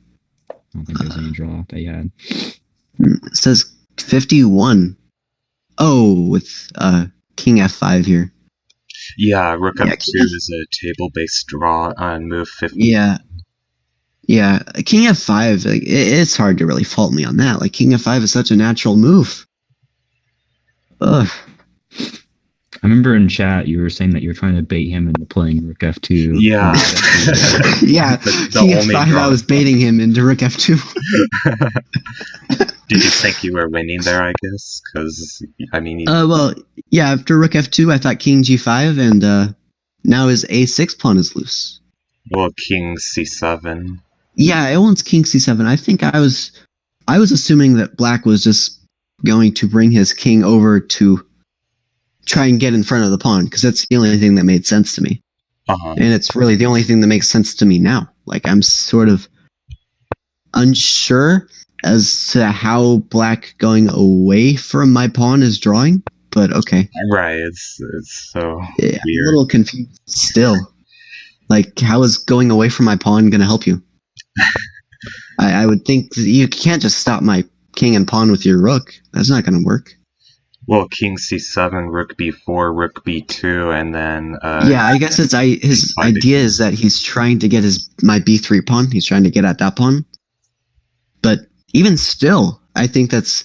Like, if I get my... even if I trade those A and B pawns, in those lines, his king is going to be pretty far away. So it should be probably a win. Even if he trades off those A and B pawns with his king so far away. Well, he wouldn't be trading the A pawn, he would be winning your B pawn, unless you mean like you take his A pawn with your rook, I guess. Well, what's the idea here with like king c7? I can just play rook b4? Right, and then rook b2. Okay, rook b2, g4. And I guess. king c6. Oh, okay, so king c6. I see. So I guess, yeah, I was thinking his idea was instead of king c6, a5 or something, and trying to play like a4, but that's not working. Yeah, king c6. What to do here? I mean, it still feels like he should still be too slow, right? Like my g pawn should be running rather quickly. Like maybe after king c6, I want to play king f6. Okay. A5. And now after a5, oh. If rook b8, then a4. Rook b8, a4, b4, a3. a3, rook a2. Well, rook a8, there's, yeah, a2. a2, and I feel like I've got winning chances here, right? Yeah, I'm still not sure how this is drawing. Yeah. What the hell? Like, why is my g-pawn not going to run up the board? What? Yeah, we were really confused why it was a draw. Yeah, rook in games are so hard. Jesus. Yeah. What is this bull? Like, why can't I not just play g5? Rook f2 is the computer move. Yeah, and... Oh, okay, I'm running into problems now. So I do have to play... Okay, so instead of g5, I absolutely have to play rook a5. To block. But that's then not good. b4 and attack a4 too. Shit, yeah. Okay, so this really is very, like, difficult. Like, black, this is like the stars aligning. Black has to be there, right there. Like, if he's one tempo short, right. If my pawn's on g5 now, then this is going to be a win for white, I assume. If my pawn's on g5 or something. I think so. Yeah, so this just looks like the stars aligning. Everything is just so luckily placed right. Yeah. I mean, even rook a5, rook takes g5. And I'm still scared as black here. Uh-huh. Like, I'm still unsure how this is drawing. What the heck? Oh, he's got rook f5 tactics. Like, the line I'm on, do you know? So after 59, rook a8, a2, knight, or g5. G5. Is it after? Whoops. Oh, g5, rook f4 check, king g7. He's got rook f5. Wait, So king g. after move 56 a5, where are you? Rook b8, Okay. a4. So 56 a5. Yeah, rook b8, a4, b4, a3, rook a8, a2. Right. And then rook a5. Okay. Rook takes b4, g5, rook f4 check. Rook takes And- b4 is losing for black. It is. Yeah. After 60, rook takes b4? Yeah. How so? Rook takes a2, and I guess you could Well, the g pawn though. Your king's on f5. Oh, we're at different points in the. Oh, your king's okay. on f6, I see. My bad. Oh yeah. Okay, I'm on Okay. move 59 h2, and rook a5, and rook takes b4. Yeah. A2, rook a5, rook takes b4. Yeah. So now g5, and so rook f4. Yeah. And it's complicated for me because my initial reaction was king g7, but then black has rook f5. Oh, right, because the a2 pawn, yeah. Jeez, even going into this queen versus rook and pawn, I would be tempted to go for this as white. Yeah. Like, Jesus. Yeah, I like this line. Where's the? Oh. It's equal. Yeah, it's about equal. It says black is plus 1.8 or whatever. Like I'd probably beat David in this, honestly. Like this one looks quite scary for black.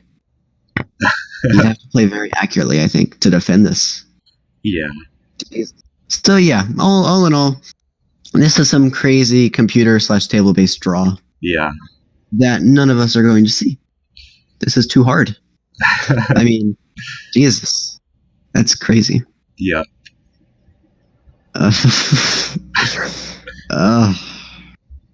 Well, at least he's not an engine. That'd be good. That's good. Just plug it in the If computer. I was playing and cheat. Stockfish or something, I'd be screwed. Yeah. Well, like if he had played that table-based draw, I would have been real suspicious. You know.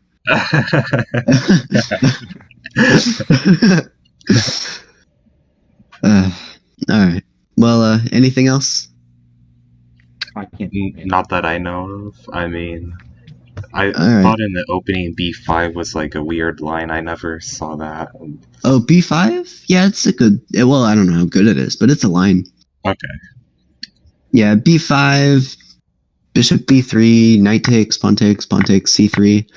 Queen e or d takes, queen h5. Queen e7. I thought g6 was the main move, but maybe not. Well, according to the engine, it says hell no. But yeah, like I studied a lot of lines in this g6 stuff where I do queen d5, bishop e6, queen c6, bishop d7, queen takes c3. And then stuff like bishop. I remember there was this cool stuff with. Let me think about it real quick. Knight f6, rook e1, bishop g7, e5, pawn takes, rook takes, king f8, h3. This is the line in. This is like a Fabiano line that I studied I see. with h3, and it's complicated and like just tons of tactics. You know, like 98. I believe bishop g5 or something. Yeah, bishop g5 after 98. And it's just crazy shit. They're like mating attacks. After f6, I believe it's rook takes knight. Yeah, that makes sense. Yeah. Rook takes, and then after he takes back, we play like knight a3. because Or of if he the or if he takes back the queen, we play bishop e3, and after king takes, we play knight a3. And yeah, it's just some cool stuff. I don't know. or after queen takes, there's bishop takes f6. So did you mean bishop takes e8? And then Oh yeah, bishop e8? bishop, oh yeah, probably not bishop e3. I might be mixing. Oh yeah, bishop e3 after bishop takes. Sorry. Right. Yeah, after bishop takes. Yeah, after queen takes, bishop takes f6. Of course, Right. That makes sense. that's the obvious move. But yeah, like these are some fun lines that I was hoping you would get into, but instead he played the queen e7 move. Uh-huh. Yeah, there's a funny perpetual after bishop d7, queen d5, and bishop e6. Oh yeah. That's like an alt if I want it, Uh-huh. but yeah, I don't. I see. I think about it with about anybody. Like I'd probably play the more attacking line instead of for pet Right. because it's just so crazy. Black won't know the theory. Right. Well, I think it makes a lot of sense to study Caruana because he's like the opening expert, I think, right? Yeah, and he's like the Rui Lopez god. Uh-huh. He knows it quite well. Yeah. Cool. All right. Well, I think Thank that's about it. I think It was a good interview. You Hello. play again in a week. Hello, guys. Next weekend? Probably a little bit over a week because Hello, guys. next weekend, maybe even 2 weekends. I don't think I'll be available next weekend or the weekend after because of OTB tournaments. Oh, that's cool. Yeah. So 2 weeks. Yeah, Why is maybe everybody next. ignoring me? During the week. Sorry, Zero. We're talking about something else. You're not even Uh, saying hello. Hey, Zero. Okay. All right. Well, I guess we can end the interview here. All right. Yep. Good interview. Thanks. Yep. See you guys. I'm gonna go study openings or something. See, All right. See ya. I'm gonna Um, head off now. Bye.